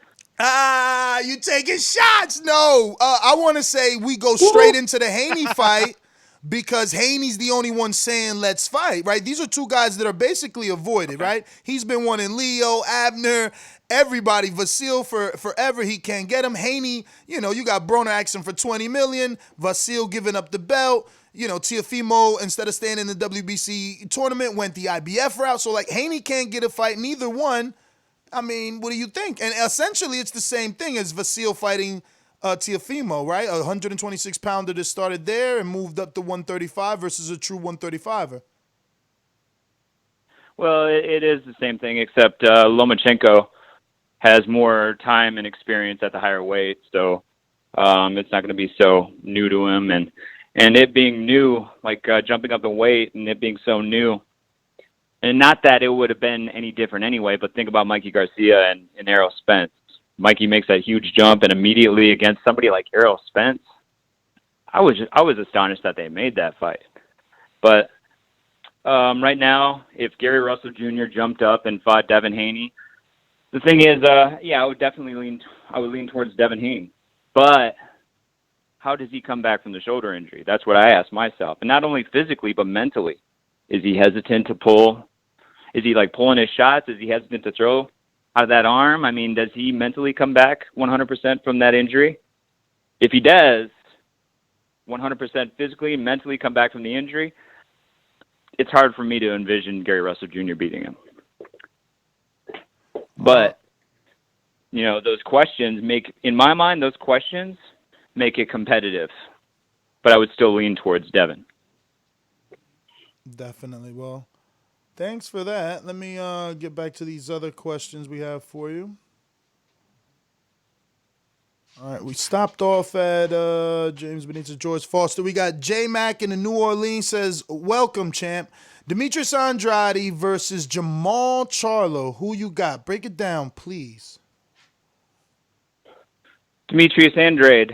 I would definitely lean towards him. He's the smarter. He's the more technical fighter. He's a southpaw. He can mix up his game, fight different ways. I see the Charlos, honestly, for the most part, I see them as kind of as one-dimensional. Now, it's a really good dimension. It's a solid dimension. I might even say it's a great dimension. But against Demetrius Andrade's many dimensions, I don't think it stacks up. He's undefeated. Demetrius Andrade is. I know the Charlos are, but just at the end of the day, skills pay the bills, and Demetrius Andrade has more of those, and I think they would snatch that victory for him. We got Stainless in Detroit said, what's good, coach? Thanks for coming on for the first Boxing Voice interview. I'm from Detroit, but I live in Nashville now, and I know Caleb's big name in boxing and a bigger name in Nashville. I was at his last fight, and I saw they opened half the arena. There was still a really big crowd. If they opened the entire Bridgestone Arena, they could possibly sell it out with Plant versus Benavidez. Do you think Nashville will be in the running for that fight? I don't think it would be. I think that a unification bout, I really doubt that Benavidez' team would allow him to fight in Nashville. And, he's a champion, so they have a lot of a pull, where it's going to be. I think it goes to a neutral state, a neutral spot like Las Vegas or maybe not even L.A., honestly. I don't think that fight would be in L.A. Coach, how is Las Vegas neutral? New York. How is Las Vegas neutral? That's where you and Caleb live. Caleb's been there for the last, a lot of years. Hometown, people don't know him in Las Vegas like they do in Nashville, and David Benavidez used to live in Las Vegas too. It still is neutral ground, Las Vegas, for us. Floyd fought here. It's still the big fight city anyway. It's the big fight city. If it's a big fight, exactly. You take it there anyway. We got Nicholas De Mercurio. What up, Coach? Thanks for the time. My question is, what are your thoughts on Tyson Fury's theories boxers should switch up camps, trainers to continuously improve as fighters. Do you think that effect can be achieved with a permanent trainer? Thank you again for your time and good luck, Coach. I definitely think it can be accomplished with a permanent trainer. You just have to find the right one. I think that, I don't know the situation with Tyson Fury and why he switched from Ben Davidson. But, I don't know if he's found the right one. I'm not dead set that Sugar Hill or Sugar, what does he go by Stewart now? Yep. Sugar Hill. He goes by Stewart. I'm glad you picked up on that. I think he goes by Stewart now. I think he changed his name to Stewart, right? No, it definitely goes by Stewart now. It's Sugar Hill Stewart. It used to be Gervonta Hill. Yeah, that's different. Yeah, it used to be just Javon Sugar Hill, but now he's like Sugar Hill Stewart. But yeah, I don't think that Tyson Fury. It wouldn't shock me if he switched trainers again. It wouldn't shock me if he went back to Ben Davidson. Justin, everybody in your family is from where's he from, Doomy? Huron?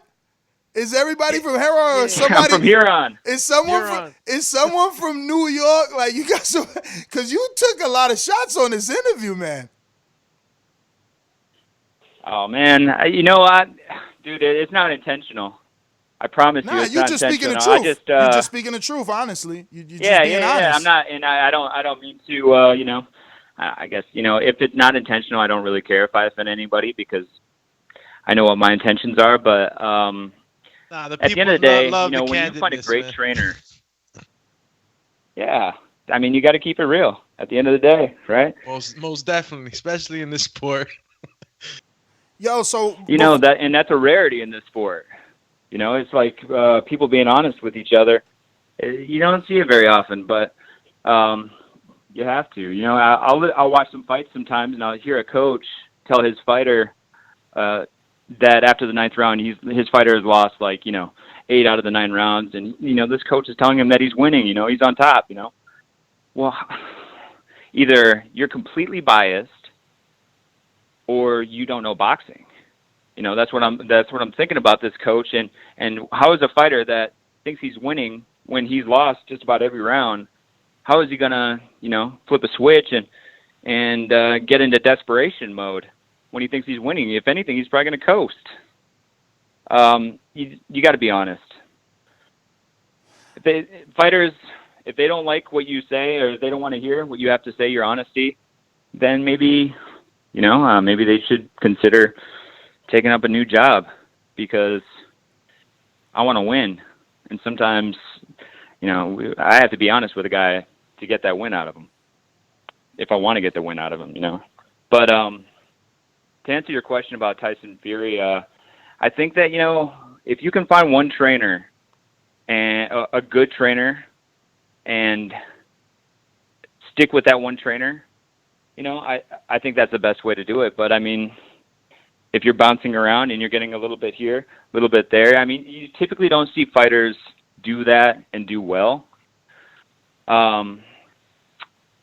But if they can, you figure out what works for you and how to win, and you go with that, all right? And so far, Tyson Fury is doing what he has to do. All right, we got Big Casual says, with your training Jeremiah Milton and getting to see his progression, how far do you think he is from getting a title shot? Damn, already? Can you give an estimated year if possible? 2027. He's going to fight. I don't know who's going to be heavyweight champion then, but I'll tell you this about Jeremiah.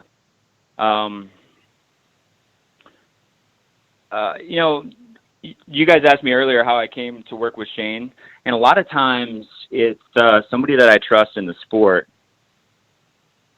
mentions him to me or tries to bring him to me. Like, for instance, Shane, it was Coach Larry Wade, the strength and conditioning coach.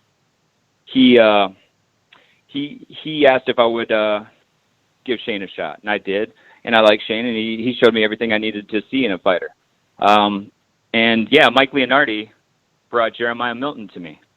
He asked me if I would consider working with him, and And I did. And I'll tell you, Jeremiah, so far, Jeremiah has showed me everything that I need to see. He's got a great attitude. He loves to learn. You know, when I'm working mitts with somebody, especially right off the bat, I get a feel for their personalities and whether or not we'll work well together, or whether or not I even want to work with them. If they get kind of annoyed with how many times I stop to explain something or break something down, or maybe correct something, if they want to stop, no, coach, I just want to work. Come on, let's work. That's not me. If you just want to do the same thing that you've always done, if you just want to hit mitts, then I'm not the coach for you. But Jeremiah will stop. He will listen to every word that I have to say. And then when we resume. That's a big deal. Fighters, if a fighter's not coachable, if a fighter's not willing to listen, then I'm not willing to put in the work to train him. Man, and Jeremiah has showed me everything. I feel you on that so much. I'm listening to you right now. I'm smiling at Ness because Ness likes to work in the gym. And sometimes I stop him to try to explain some things. He's like, nah, I want to work. And, Coach, and I can't believe he's putting himself in your shoes when the difference between you and him is you show up every day to the gym, so you could pause because your fighter's gonna get to work. My man shows up once a month. I'm trying to work the first time my coach walks through the door. I'm not trying to get conversation. So it's different. All funny aside, though, how important is that, though? I mean, I'm so happy that you're saying it because it's so important. You stroked for his you ego, to listen, coach. because people think that hitting the mitts. It's extremely important when you have the right guy telling you. I always say that sometimes it's better for a fighter to have no trainer at all than a bad trainer, because no trainer at all.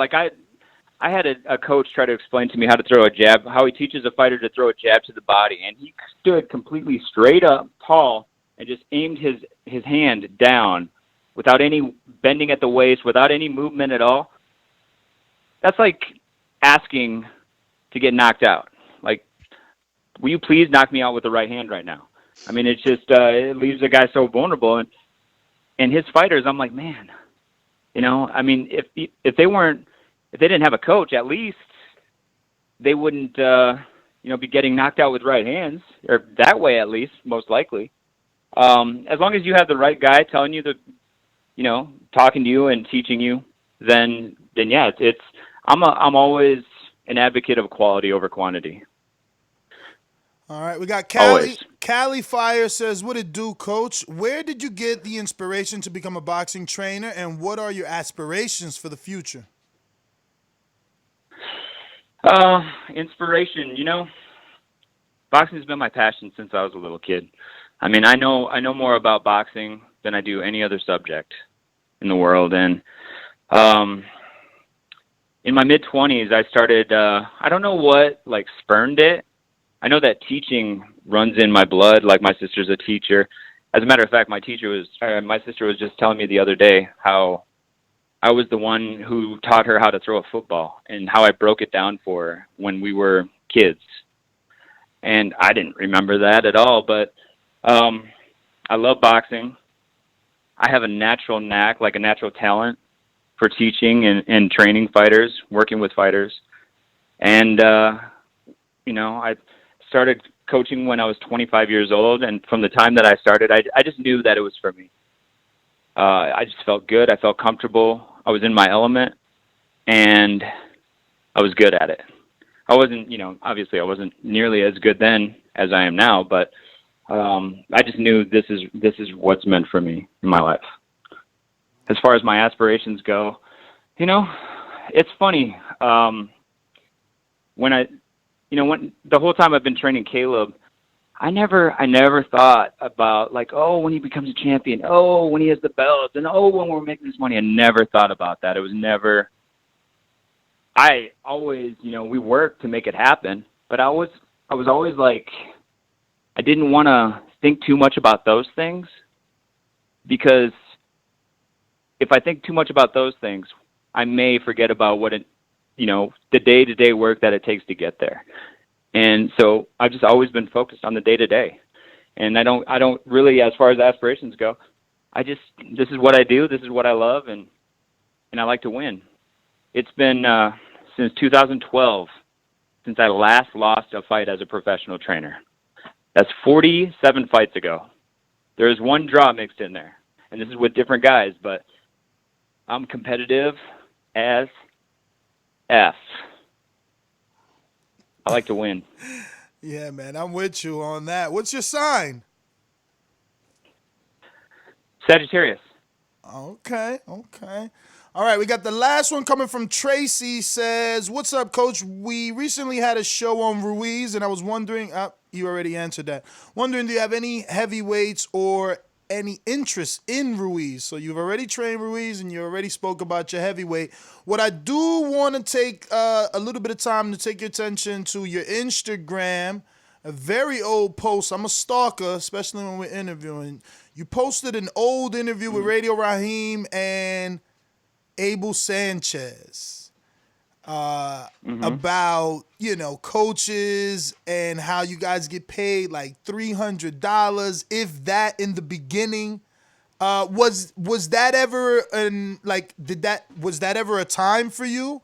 And yeah, man, what advice and kind of tips do you give up and coming coaches that are either doing it full time or juggling a job? Like, how do you get it done? The financial side of it.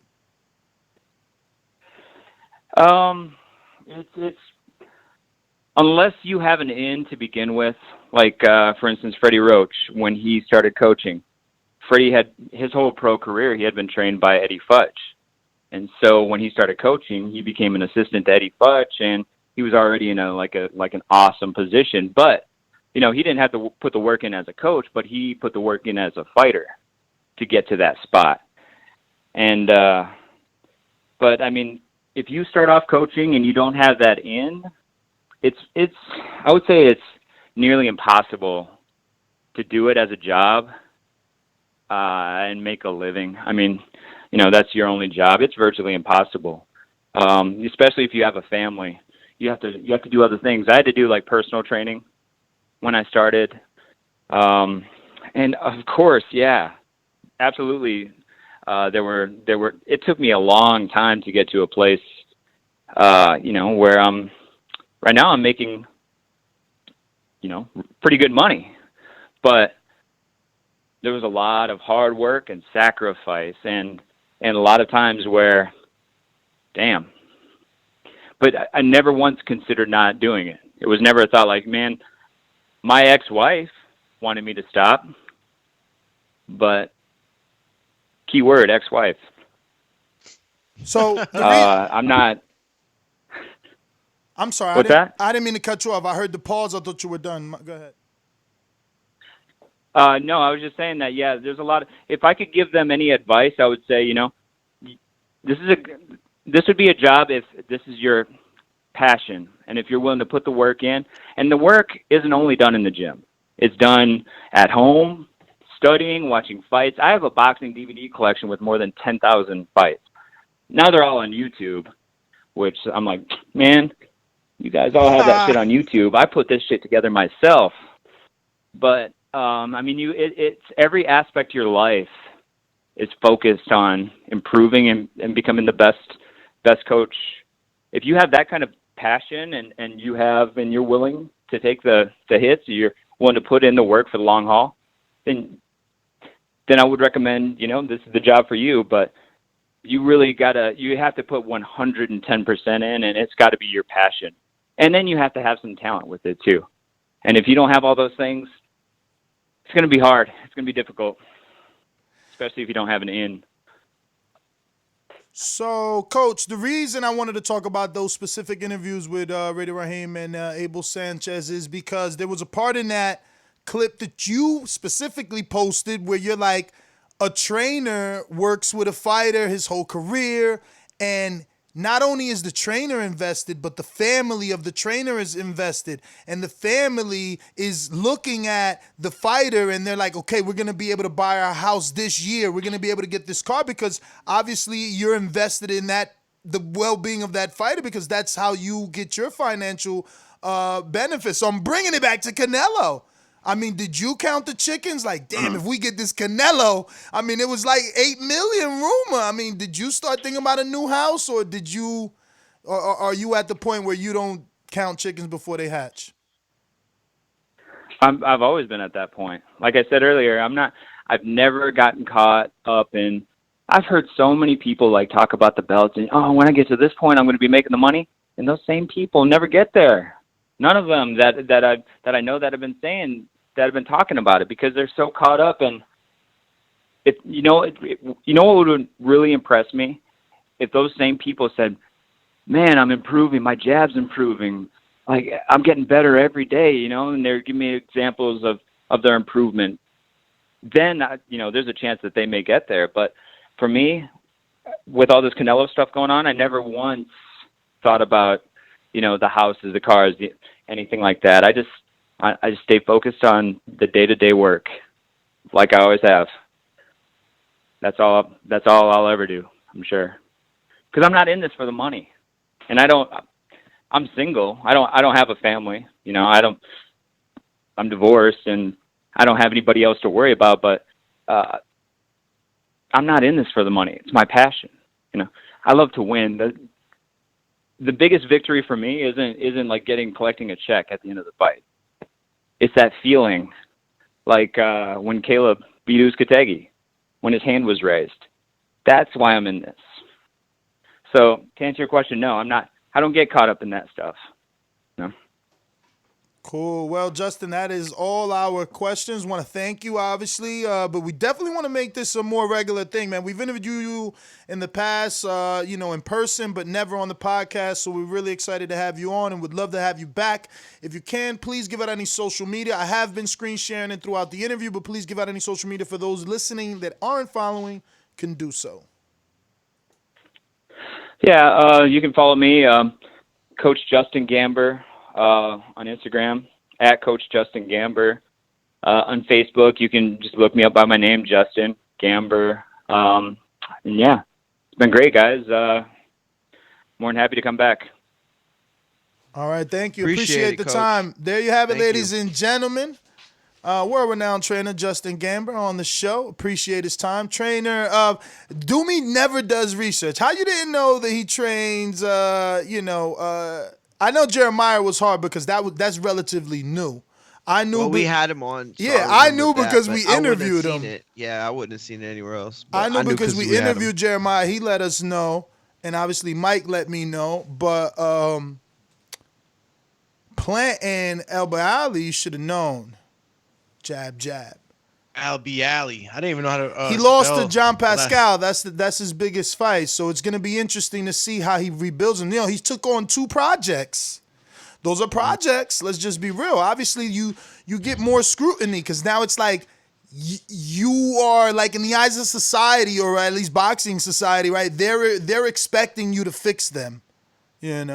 I wanted to ask, but I didn't want to keep hogging up the interview. I wanted to ask, like, did he see a welterweight that he feels he could train to beat, the Earls and the Spencers out there? Because he said he's so competitive, right? Or is it a thing like he wants to be competitive with the trainer? Like, does he want to go up against a Bo Mac? Like, is it competitive in the fight, or is it competitive in the corner?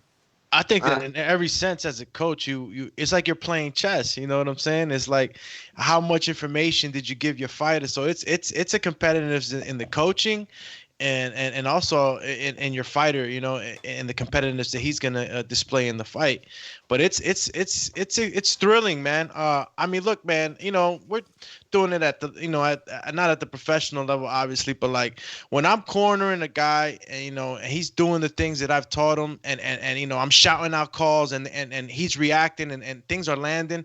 It's a joy. It's a joy that you get as a coach. You know what I'm saying? So too bad that joy doesn't bring your ass to the gym more often. Bro, last time I checked, you undefeated. All right. Yeah, it don't matter. You ain't get to that undefeated record with 1 time a month training, champ. Yo, right? you Stop see though, but Floyd remained undefeated because he stood in the gym. Like, you are a 8-week fighter.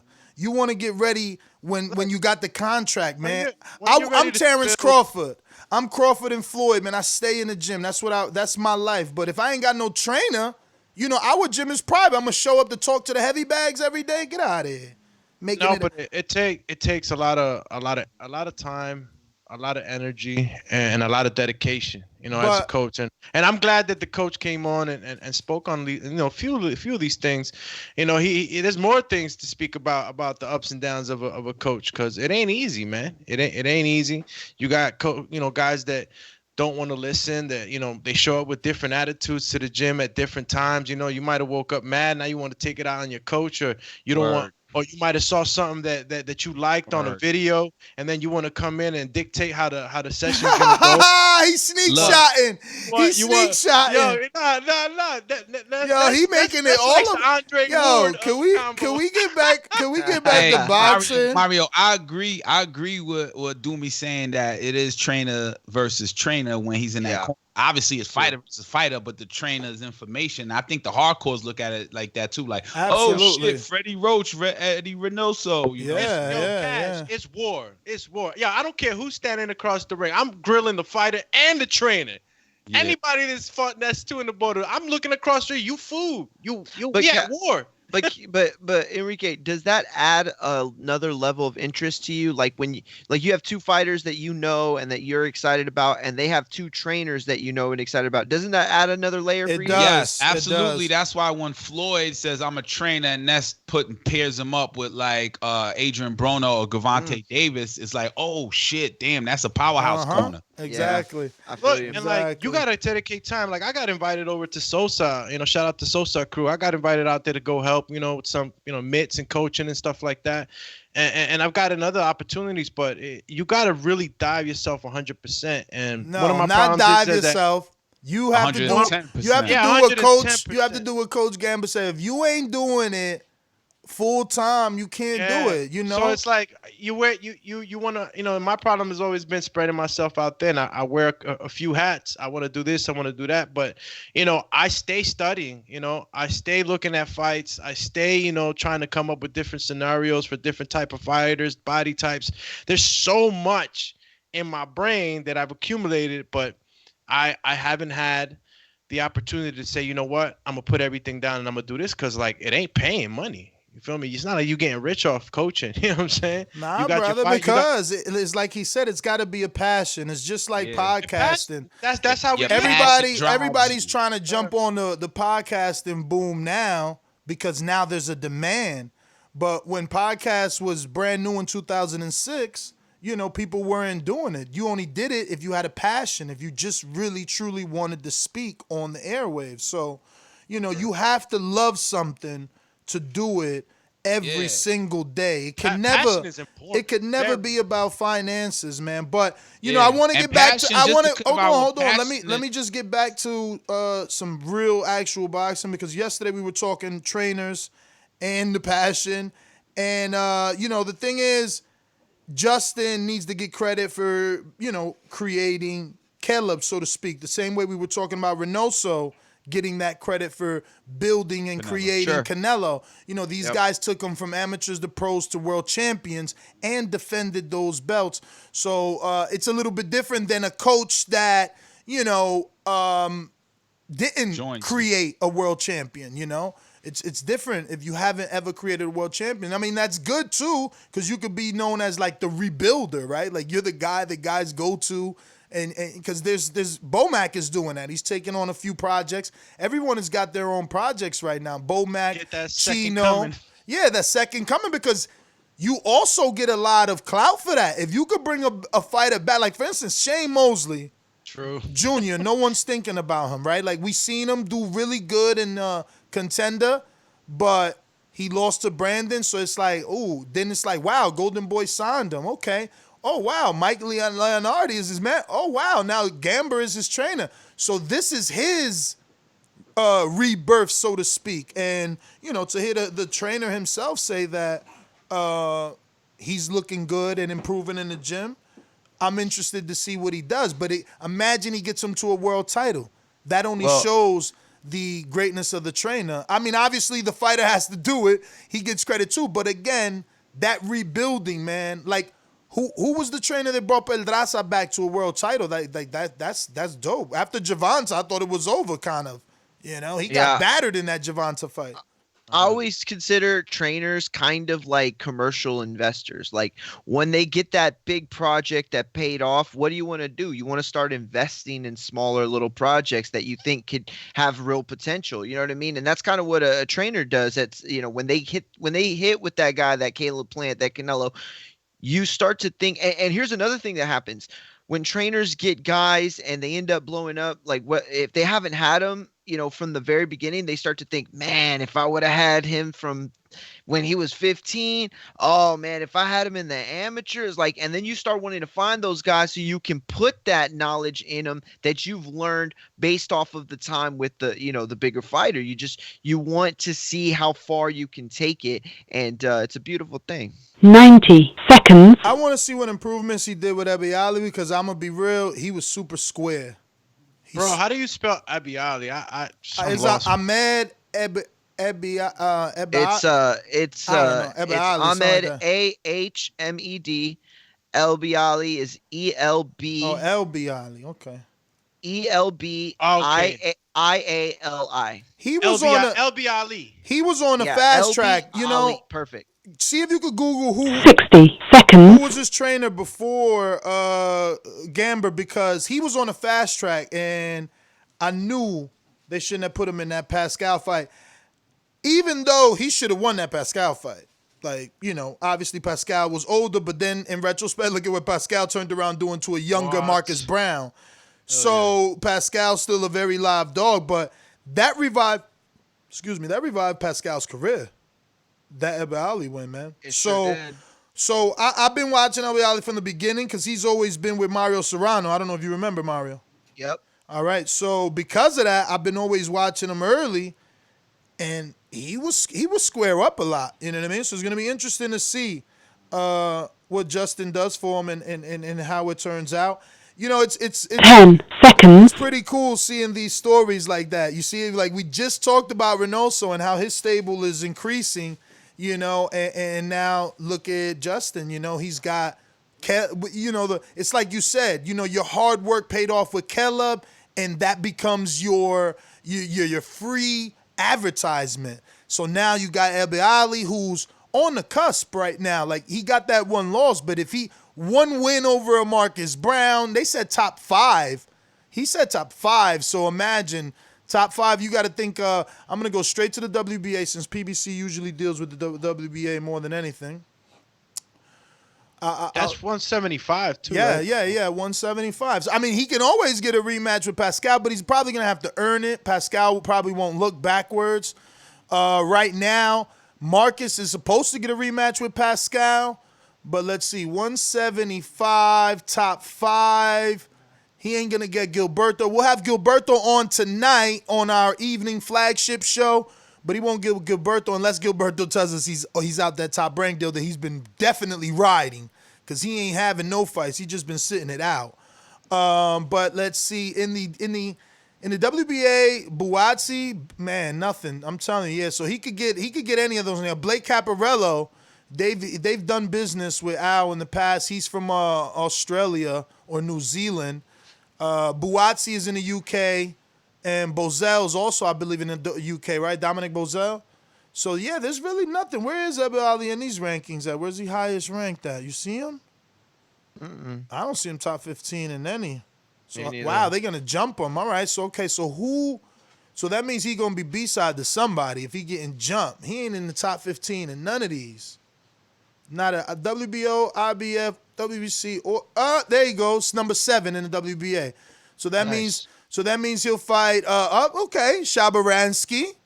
Okay, Caparello and Buatsi. Buatsi won't happen. Never heard of Bozella. I'm assuming Shabaransky, he's been around the block. He's been on TV. He's been on HBO. Lost to Kovalev, because the guy always got to be marketable, So that's a top 5 guy in the WBA. Pascal is the interim champ. Bivol is the full champ.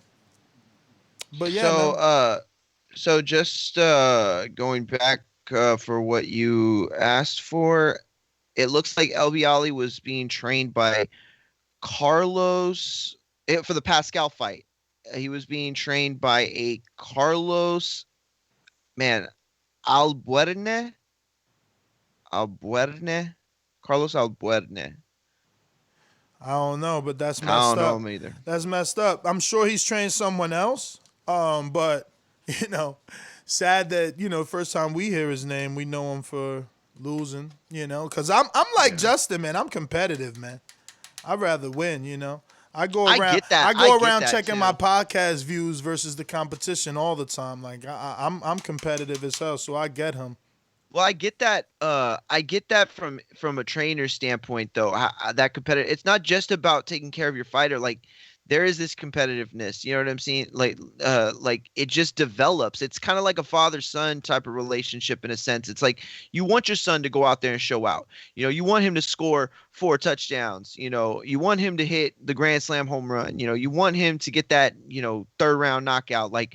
You want that, and so when you start working with that guy, stop using my little motivational speech from yesterday. I said that yesterday when we were talking trainers that you want your son to be in the best camp amongst the world champions. You did, yeah. Copycat, bro.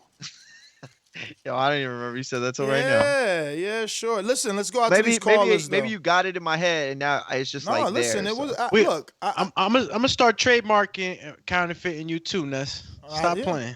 I see. Listen, let's get out to these calls. Quick word from the sponsors. We're going to open it up. You know the number to call in. 1-425-569-5241. Press 1 one time. Voice your opinion right here on the Voice of the People hotline. Don't forget, daily Patreon users, hit us up on Skype by adding Nestor Gibbs. Remember, today's topic is Gary Russell and Devin Haney going back and forth on social media. Definitely it was on IG. Gary Russell goes live and says he's coming for the whole 135. Shows the scale. He's already at 143, and he says he's still on quarantine. He's putting 135 on notice. Haney comes back and says 143? What? That's nothing. You're too small. You know what I mean? You're food once these lights come back on. So listen, Gary's like, look, I only got to make 134, Slim. Let's get this fight happening. I love this fight, but I'm kind of with the coach. I kind of feel that Devin will win. I think size is going to play a factor, but being as though both of these men can't get fights, I think it's a good fight for both of them to go towards. You know what I mean? It'll be some money there for the both of them. They can easily do it in that DMV area. Gary Russell was from that area. Devin Haney sold that area out when Alexander Usyk pulled out of the fight. He sold it out with a no-name. So, they could probably get some good ticket sales in that DMV area. I think this is a decent fight. Is there the money there? I don't know. That's not our job to find out the finances. But remember, Haney likes to boast that any fight with him is money. So we would assume that money is there. We know that Gary Russell also likes to boast that he's a free agent. He works with Al, but he can do what he wants. He's not tied to any promoter, any manager, or anything. He's already had conversations with Eddie. So this is all very, very possible. I know a lot of people getting upset with all the COVID, Twitter beef, social media beef. But right now, this is what we have. Other than, interviews, it's we have to go off of their hopes, what they want to achieve once the lockdown is over. But yeah, man, let's go out to the callers. And I talked a lot. Did I hit the sponsors or what? I don't think you did at all. These calls are brought to you by El Camino Electrical Services, experts in electric vehicle charging stations. For consultations and turnkey installation, visit us at elcaminoelectricalservices.com. Remember to rate us 5 stars on iTunes. Going out to the rock star, Escape the Faith own lead drummer, Robert Ortiz. What's up, champ? I'm driving out to LA right now. Gotta meet up with a homie of mine, get some equipment. But I always love how you emphasize lead drummer, as though there's more than one drummer in my band. The head drummer, you're the main guy. Well, I will say though, on the new record that is as of yet unfinished, we did actually get Travis Barker to play on a couple songs, which is rad. That's fucking gnarly. Yeah, I peeped you getting lessons from the legend, bro. That's dope. That's dope, man. Dude, fucking you understand like where of a bucket list that is in my life? It was crazy. It was so amazing. I couldn't believe. Not that I couldn't believe it, but I was just like, yo, my boy chilling with Travis. Like, yeah, man. Good. It's nuts, man. But to get back to the topic of boxing, which Travis does love it too, which is crazy. And his daughter, his stepdaughter, her dad is actually Oscar De La Hoya. So there's just like that connection there. Bro, I didn't want to bring it up because that's your friend, but I seen that and I could not believe that's his stepdaughter. Like I seen Oscar's daughter and I follow on Instagram and then I seen like she's like tagging her stepdad and I'm like, wait, how is he her stepdad? It was crazy when I first found that out. That's insane. Yeah. I mean, that's a pretty well-known thing. I mean, they're cool and all. They like chill and stuff. So, and yeah, it's not really weird. And when I met her, 'cause she went to our show, she's a big fan. I was like, hey man, I'm a fan of both of your dads. So it was cool. No, but his kids are cool and Travis is super cool. And yeah, but as far as boxing goes, man, I like the fight, dude. They need to make it happen because as a guy who's kind of turned back into a casual fan, I've never even seen Devin Haney fight. So it's like Gary Russell is an awesome name, and Gary Russell has, he was making names. He was like the fastest guy, and he was doing good. And then was it Lomachenko that just kind of schooled him or whatever, and just like it lost its luster. But he came back, won a title, and I think it's a good fight, man. Regardless, because I don't know what either man has at this point, and it's a challenge for either fighter. So I like that fight a lot, and I hope they can make it happen. I really do. And just to touch real quick on the interview you guys were doing earlier about Andy Ruiz changing trainers and stuff, and maybe going to Canelo's trainer, dude. You don't need to be motivated, man. I think Andy was like cursed by being blessed with his hand speed and having that skill and starting so young. But you should want it. You shouldn't have to be coaxed into going to the gym, dude. He's never going to progress from where he's at because he should be there. He should be the one making the call saying, I want a new trainer. I want to step my game up. Or he should be the one calling Manny Robles or having him on standby the way Floyd Mayweather does with his whole team. I feel like training. It's 4 a.m. Let's fucking go. Well, Rob, man, I want to thank you, obviously, for calling in. I want to thank you in advance for reposting the show on your Instagram with all your many, many followers and your sexy blue check. Don't forget how far sharing the show can go. So we're going to keep out to these callers. Let's see. We got Caesar also in Las Vegas. What's going on, champ?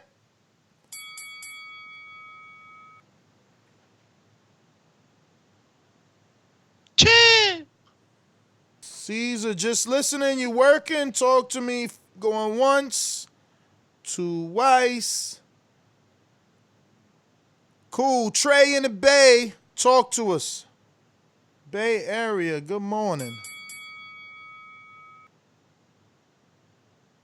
Good morning. Good morning. I've been in and out on the show all morning, so I caught a little bit of the Devin Haney, Gary Russell.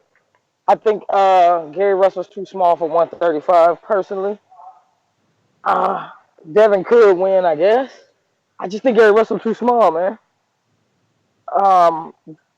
I caught a little bit of that last interview. Not really, so shit.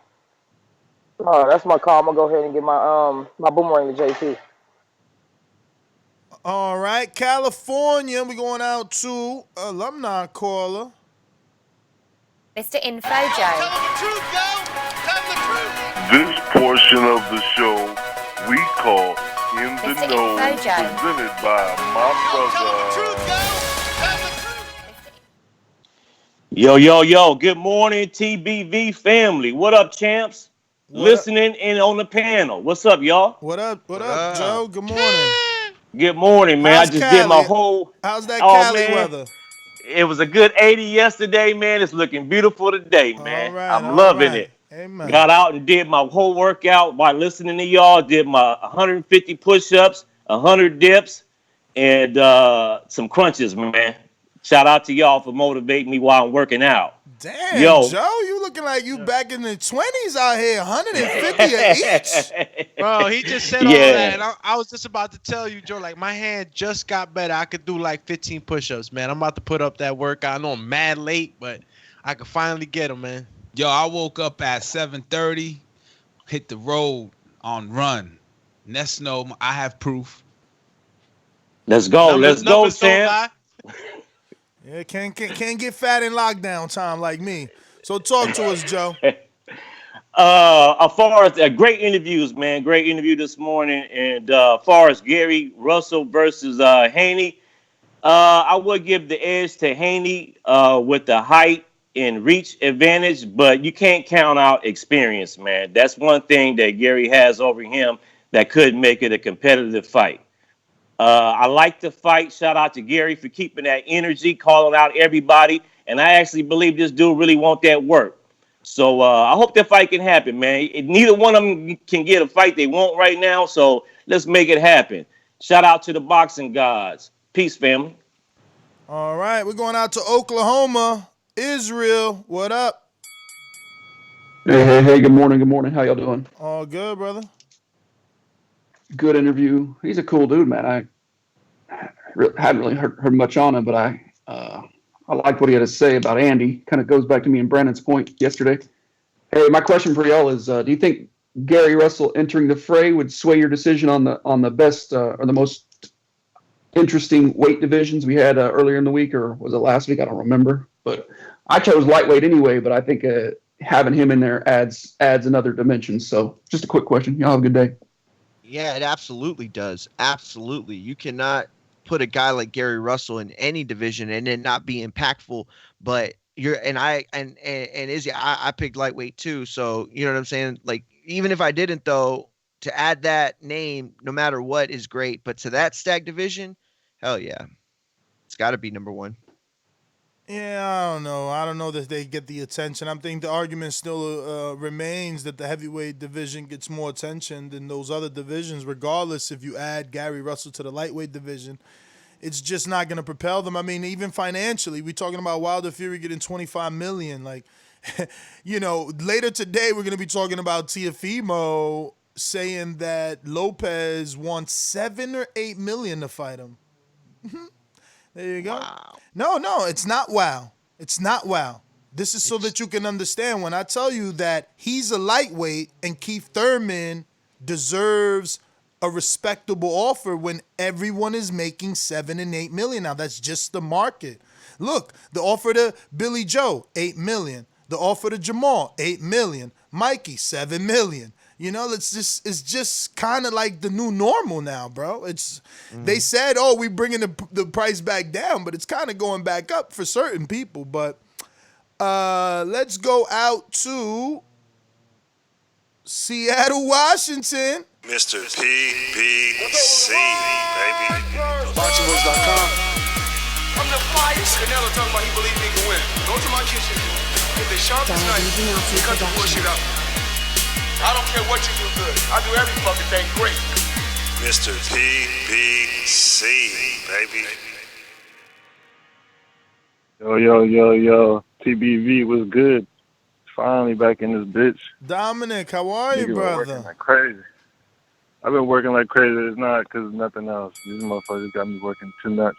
Hey, man, stay safe out there, man. Stay safe out there. Put them gloves on. Yeah, I know.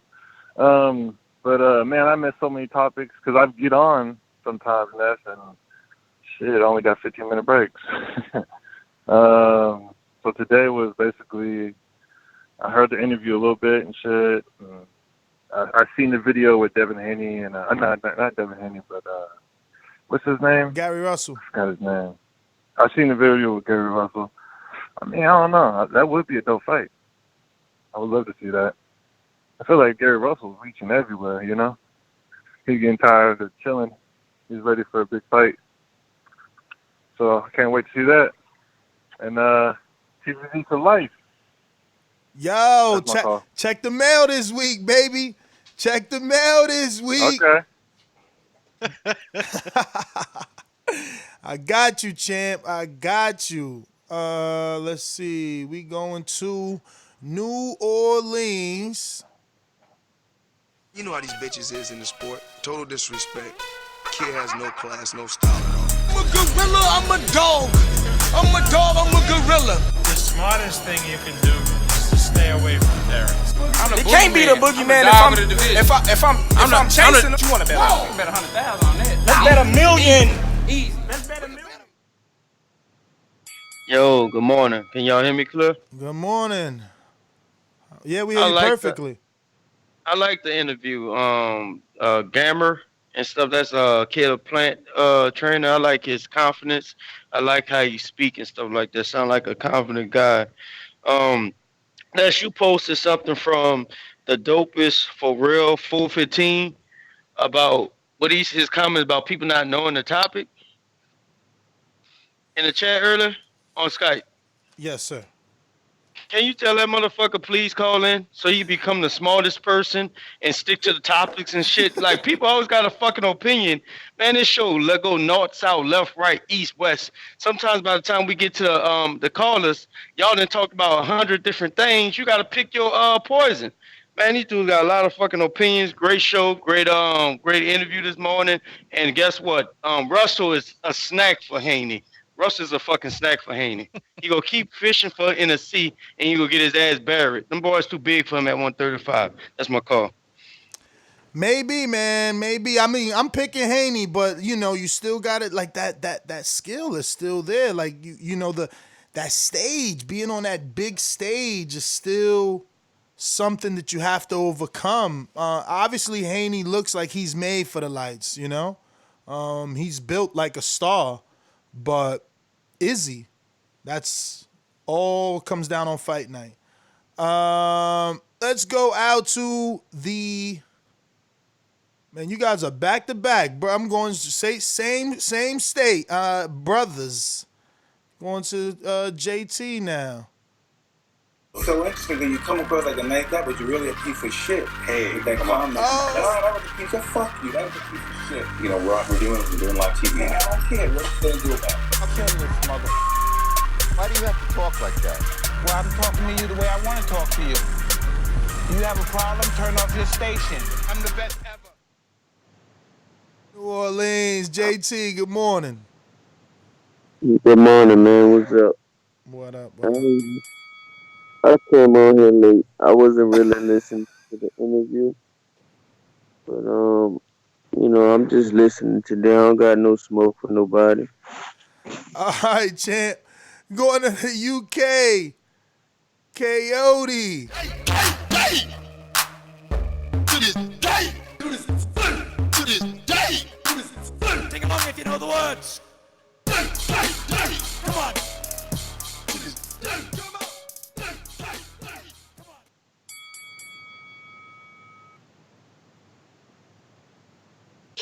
Yo, Ness, just listening today, man. Keep up the good work. No problem, Keem. All right. that intro gets me every time. Yeah, man. Everybody got their special intro. El gran campeón puertorriqueño, this is Davis, Tito Trinidad. You got any excuses tonight, Roy? Let's not ask questions like that. Let's touch the left and go to work. Tonight, Roy. Let's go to work.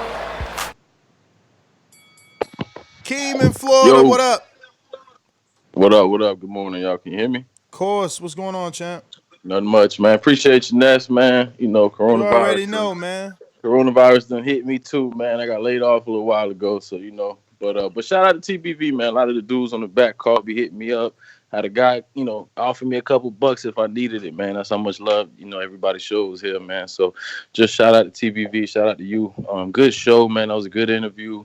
And I think Gary Russell, he biting off more than he could chew trying to come at Devin Haney, man.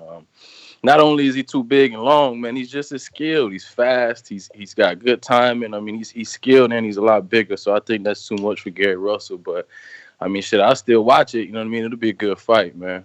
But yeah, that's all I got, man. Appreciate y'all. All right, we're going out to Atlanta. Intrigue. Hell no. He mad because I get the better fights. He He mad because they still like me more. He mad because I got better numbers. He mad because he can't beat Keith Thurman. That's why he mad. Hell no. So once when I get on that stage and I come at you, better not duck me, son. You better not duck me, son. I'm telling you. What's good? What's good? What up, champ? Man, chilling. Hey, that Haney Russell, that's a big fight. You know what I mean? I'm excited for it if it happens. You know what I mean? I'll be watching. I got Haney, but I don't see him watching Russell like that. I don't think it'd be like when what's his name, Rigondeaux, whatever, when he came up and fought Lomachenko. It won't be like that. I think Russell's gonna be able to handle himself at that weight class, and I think he gonna test Haney like Haney ever been tested before. You know what I mean? Haney gonna take some shots. That's gonna be a fight, but I got Haney coming out on the end, winning that one. And then the little trainer you had, yeah, I like his swag. I like him. Caleb Plant trainer. I like him. Yeah, that's what I got right now. All right. Yeah, I like Justin so much. I want him to get a welterweight. You know, he already got a heavyweight. That's one of the most competitive divisions. So, you know, a welterweight, boy, he won competition. There you go. Don't get me wrong, 68 is full of it.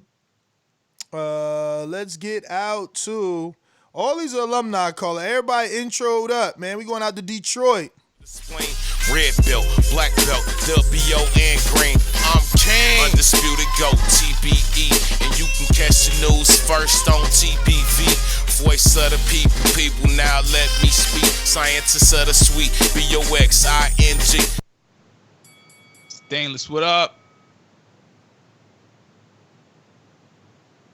Yo, what up, though? Sorry, I just got out on the road. How I sound? I'm good. You fine, brother. How are you? Hey, man, I woke up this morning, man. That's a good start. What's up, TBV? Happy Thursday to you. Oh, man. Likewise, champ. Likewise. Yo, man, it's nice to see y'all right back off the blocks, man. Justin Gambler, that was a good interview. I mean, I didn't get the answer I wanted, but I appreciate his candor, man. You know, like, hey, man, you know Nashville got to put a lot of money to bring a big fight like that to the town. They're going to have to pay a lot for that. You know, Syfy always got to do with boxing, man. Yo, Nashville a tourist town, too, though. You know what I'm saying? So they're going to do anything they can to bring money here. You know what I'm saying? And with especially with Corona, like they canceled the CMAs. That's the Country Music Awards. That's like a $100 million weekend. You know what I'm saying? And they canceled that, so that's going to take a lot of revenue away. So I'm sure they're going to be looking to fill that Bridgestone with whatever they can. So I probably should have asked, if not that fight, you know, if he'll be fighting there again soon. Because I just want to see some boxing in Nashville, if I'm being honest. But like I say, great interview, man. Good show. As far as the topic, I have to agree with everybody else, especially Trey. I think that Gary Russell's too small for 135, and his arms are too short.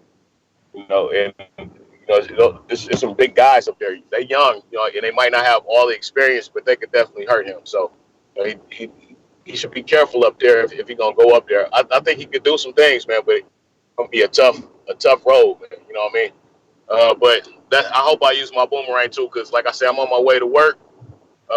As I always say, please make sure you push the thumbs up. Share this in every episode of the Boxing Voice podcast. It's TBV for life. If you ain't on Patreon, it's because you still out there, El Camino. Oh, yeah, Mario. What up? See you tomorrow, man. You already know it. This must be the weigh-in, so I'm going to weigh in real quick. I got 100 bars ready. So rounds ain't a problem. Yo, what time? What's the scheduled fight time, Ness? Then he ready for 15 show, rounds. Right? Ooh, this the face-off? Like the end of the show, I guess, on Friday. Same way. Stainless? Same way. So the end will be you that. gotta give Stainless a time though, because he's at work. Yeah. I gotta be at work at 11. Like I'm going in right now, so we can do it before right now. You know what I'm saying tomorrow. That's good. Yeah, we always gonna get to it before this time. Okay, so we'll say 11. Why don't we say 11?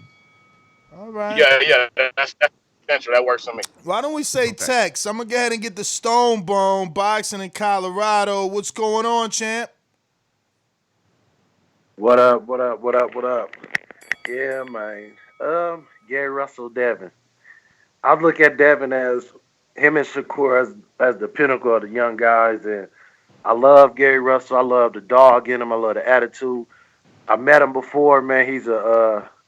He remind me of the dudes from my neighborhood, man. Like not real talkative, but when they talk, they talking about something. So you might want to listen. So I like the energy that he bring in. And if he do go to 135, that tipped the scale to make it to me the best division because Gary ain't the guy that's running around talking about get belts and fight me. No, he talking about fight me. It didn't matter if it was 26, 30, 35. He talking about fighting me. I like that energy. And Caleb Plant, his trainer. That man, I like these trainers that get that opportunity to expand their brand or expand their gym. If you look at what Bo Mac doing, he done resurrected Jamel Herring and got him a champion. Trying to resurrect Maurice Hooker. Got young guys like Dame. Got all these guys that's looking up to what they doing, and Bud was the cornerstone of that, and that's what Caleb is for him. So it's giving him an opportunity. And guys like looking at guys with skill. If you're a skilled fighter, you admire people like Caleb Plant, and you look at some of these trainers that don't teach skill. They don't even teach a slip jab. They don't teach you none of that. They just teach you basics of punching and don't teach you how to slip the punch that gonna knock you out. So that was very important that he was talking about teaching guys how to punch the body because most of these coaches teach you how to punch. They don't teach you how to really get your body and your leverage under you, get your knees bent. They don't teach you that. They just telling you, hey, punch here, punch there, punch there. And that's why you're seeing these guys that are talented with average coaches get knocked out. So good luck to him, man. I hope he have some good run and get him a welterweight, Ness. Bo Mac gonna knock off your new favorite coach, man. We can do that for you, Ness. We can do that for you, man. Get him a 140. We got 142. Yo, listen, he might need to go give Danny Garcia just a look over the shoulder. That's all. Just a little look over the shoulder. Hey, I think that the finished product. Danny don't need nothing. Danny just need to keep closing his eyes and swinging, and he gonna knock 90% of these dudes out. I promise you that. But he just can't beat Bud or Earl. I don't know, man. Danny catch Bud with that left hook. It might be night. Ness, don't pray too hard and don't hold your breath for that.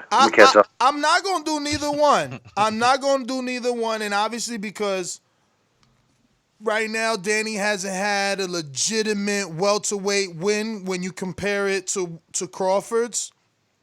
People won't see it that way, but again, we've seen Benavidez hurt Crawford. We've seen Gamboa hurt Crawford. Kavalaskis hurt Crawford. I don't know. What would Danny do if he caught him on that chin? What? Maybe it'll just make him mad, Bud, right? And then he brings the dog out of him, but we still got to see his reaction. Cause man, Gamboa did some shit. So that's something I wouldn't mind. Look, I wouldn't mind seeing that fight, but we know Danny wants to go that Spence route. Unless Manny picks Spence, then it shakes things up. But yeah, that is. Let me see here. What do we got? We got King Born in Oregon. Talk to me. What's going on, brother? Hey, what's going on, guys? Good morning, brothers. Listen, shout out to JT. You know, the first NO brother. I like what he said, man. First of all, let's keep everything on topic, man. These dudes be trying to go east, south, north, or west, and fucking up the whole flow. Be fucking up the whole cycle. Know what I mean? So, just to get back on topic, let's talk about Gary Russell. Listen, Gary Russell is nice. He can't hold down 135. Everybody know that. Devin Haney got the left hand. He's gonna just out jab him. He's definitely gonna beat him, but Gary Russell gonna bring it to him. Know what I mean? Gary Russell definitely gonna bring it to him. But I got Devin Haney and stuff. And like I said, we need new life in boxing. I like the interview with Caleb Plant and stuff. Yo, Caleb Plant is nice. Is nice. So they gotta just get these fights going on. Hey, for tonight, right? Are we going to talk about the top 10 chins in boxing? Because I had left that on the Patreon. You know? Are we going to talk about that tonight on next? Well, that's supposed to be for Untitled, and remember, you be asking more than one question. You got to pick your favorite one. We can only get the one per person. Oh, okay. All right. So I go So back we on asked. there and I just put that. We answered your first question that what you posted there because you put a few. See, I didn't hear it that day. I just got to get back to that. You know what I mean? But like I said, though, great show. And I'm just You can still listen to it. You can still Thursday. listen to it on Patreon, champ. You can find the audio only version or the video version, whatever you want. Okay, bet. All right. Bet. But like Let me get to JT Boomerang. Yeah, what's up, Ness? I got a question. Did y'all even talk about this Terrence Crawford versus Jamel Cholo yet? We got that for tonight. Maybe we got flagship tonight. We got a few things to talk about tonight. A lot of stuff happening out there. Okay. Second, did y'all just doing one battle with Stainless and Mario tomorrow? Y'all not doing it like a undercard co-main event? We got no challenger. I think it was Sony. Sony was if he called in, right? Sony's supposed to call in. And I think Izzy wants that fire. Intrigue supposed to get back at Sony. Plus, he said he was writing something for Mario. Izzy said he was working on the flow. So, I mean, I'm sure Friday it'll develop. Well, Intrigue said he only want Mario. That's from the last time we talked to him. I could be wrong. Yeah, but we don't know. He got Intrigue. paid step aside money. We don't big, know or Intrigue. not? He got to make his name known. We don't know him. Like he said a half a bar. He said a half a bar and think he like Billboard 100. What about Israel? Israel ready to go? If you just put it out on the air that somebody that Israel won't battle somebody that like Sonny, because whoever call in and he go at Israel, because Israel ready. He said. All right. Yeah, man, Izzy gonna have to take his shot. He just gonna have to shoot his shot. You know, sometimes you ain't gotta come at nobody. You know, you just gotta put it out there. They might come at you, man. We could call like people that call in, they get like a 30 seconds. We'll call it like their amateur fight, where it's like they could just go and just get ranked. So if they come with some hot, you know what I mean, then they can get put to the front of the line. Yeah. Let me go back to Caesar, see if he's ready in Vegas. I know you're working, champ. Still just listening?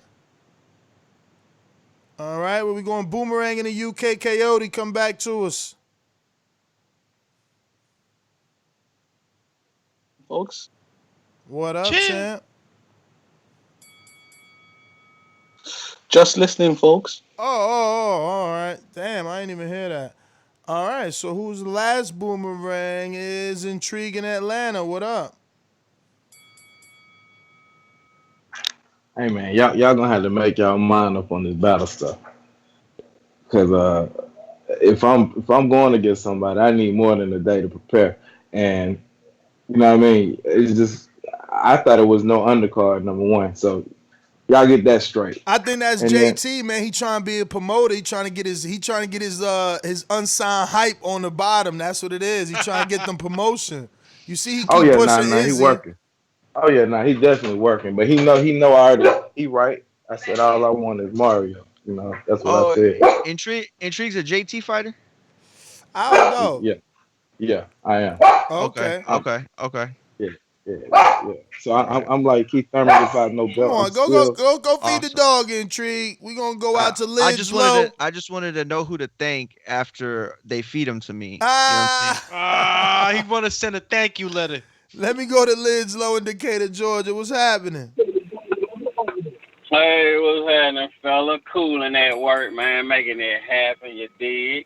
But the goddamn interview was out the chain, so I like cats like him, shout.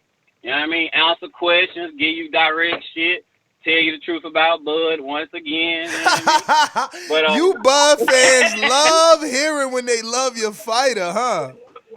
Hey, no. It's just this the whole thing with Bud, shout. It's the fact that the nigga's so fire, but of course, okay, y'all throw his resume up. But other than that, like, he don't get no prop if he doesn't his resume. His resume.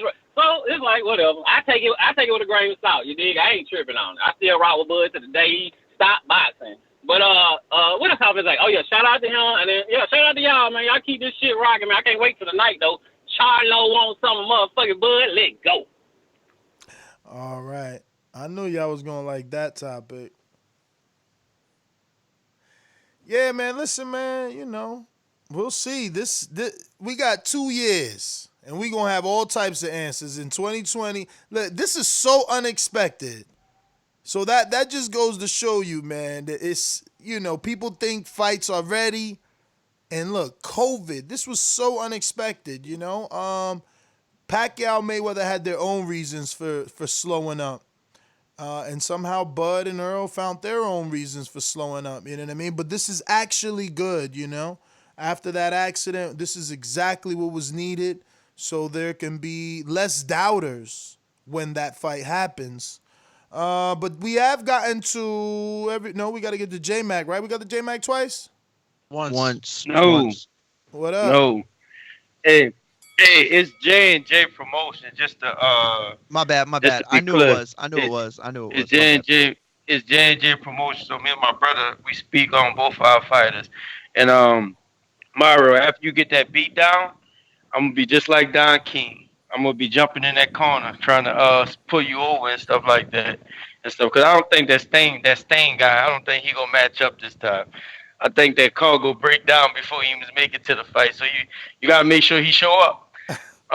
For his the call, that was a good show. What's the guy that called in before my brother? I think he a truck driver. That's Sonny Wood. Before your brother, you went before You your gave brother. my brother. Yeah, I went before my brother, but he came on before he said something about let's. He agreed with me on. Yes. That's King Born in Oregon. That's King Bone. Yeah, okay, look, if you said one question and he won't ask two, so can he ask a question for me and you give him his 2 questions? Brother, you always ask a question. No, I don't. I don't be asking questions on them shows. On Untitled?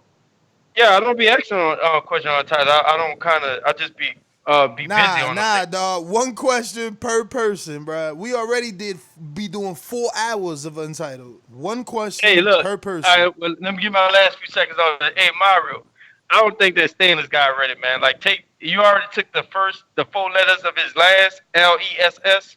Take the next 4, then he ain't gonna have no name after Friday. I think he just selling wolf tickets, man.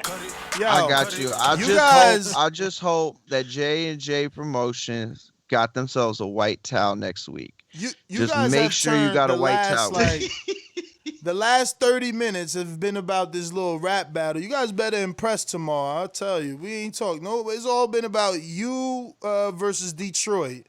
And then you got Atlanta looking to get some scraps. Even Oklahoma wanting. Are we gonna have to referee this? I mean, I think if you pause more than 3 seconds, it's a standard 8 count. You know what I'm saying? They did it. We're gonna have to start putting some regulations. It might get dangerous in this battle right now. Nah, they did it once before, and everything went smoothly. But that is the last caller. Want to thank everybody that tuned in. We'll be back 7 p.m. Eastern time. We'll have Gilberto Ramirez. We'll have Emmanuel Rodriguez. We got 1 more, or is it just 2 today? It's just 2 today. All right, so just 2. So Gilberto Ramirez, 168-pounder. He'll be on the show, so do me. Remember, yes, sir. You are our translator. I knew as soon as I heard zurdo. No, because you like showing up late. So yeah, man. Who else? And Emmanuel Rodriguez might need a translator too, you know. So yes, sir. I think I've heard him do an interview in English. That'll work. That'll work. But yeah, man, catch us at 7 p.m. Eastern. And we'll be talking multiple topics. Obviously, it's our flagship show every Thursday and Sunday, 7 p.m. Eastern, and Monday through Friday, sometimes even Saturday, 9 a.m. Eastern. See you guys on the next one. That's GTO, Instagram and Twitter. And obviously, you can follow us at The Boxing Voice on Instagram and Twitter as well, right here on youtube.com/The Boxing Voice. Don't forget to join us at patreon.com/The Boxing Voice so you can get to ask questions to all our guests and have the MP3 with no ads, you know, be able to just go on your runs and not have to worry about, you know, like advertisement and stuff like that. Yo, and you could be on Patreon because at Maury Munguia on Twitter and at Maury Munguia on Instagram is going to be posting some training footage today on Patreon for tomorrow's big fight. So metaphorical, lyrical training footage, right? This is lyrical training footage. This is training footage for the battle. So lyrical battle going down. I'm gonna show the miles. I'm gonna show me hitting the pads. You know what I'm saying? Hitting the pads. So this freestyle thing is taking a life of its own. I see. He might sample that whole breathe easy. Remember? Breathe easy. Anyway, you can follow me. Anyway, you can follow me, TBV_casual fan on Twitter and on YouTube. Also, patreon.com/boxingfanapparel. Boxingfanapparel.com is the website and the boutique. Come in and welcome. 2 for $30 coming soon. Champ. You can catch me on IG, Alex_Doomsday_LAINEZ, or on Twitter, AlexLinusTBV. And check us back out on Thursday, which is today. I'm losing my mind. See y'all later. Shout out to Gary Russell for that video and Devin Haney for that response. Yeah, man. I want Haney to get a fight, man. But we'll be back 7 p.m. Peace. Peace.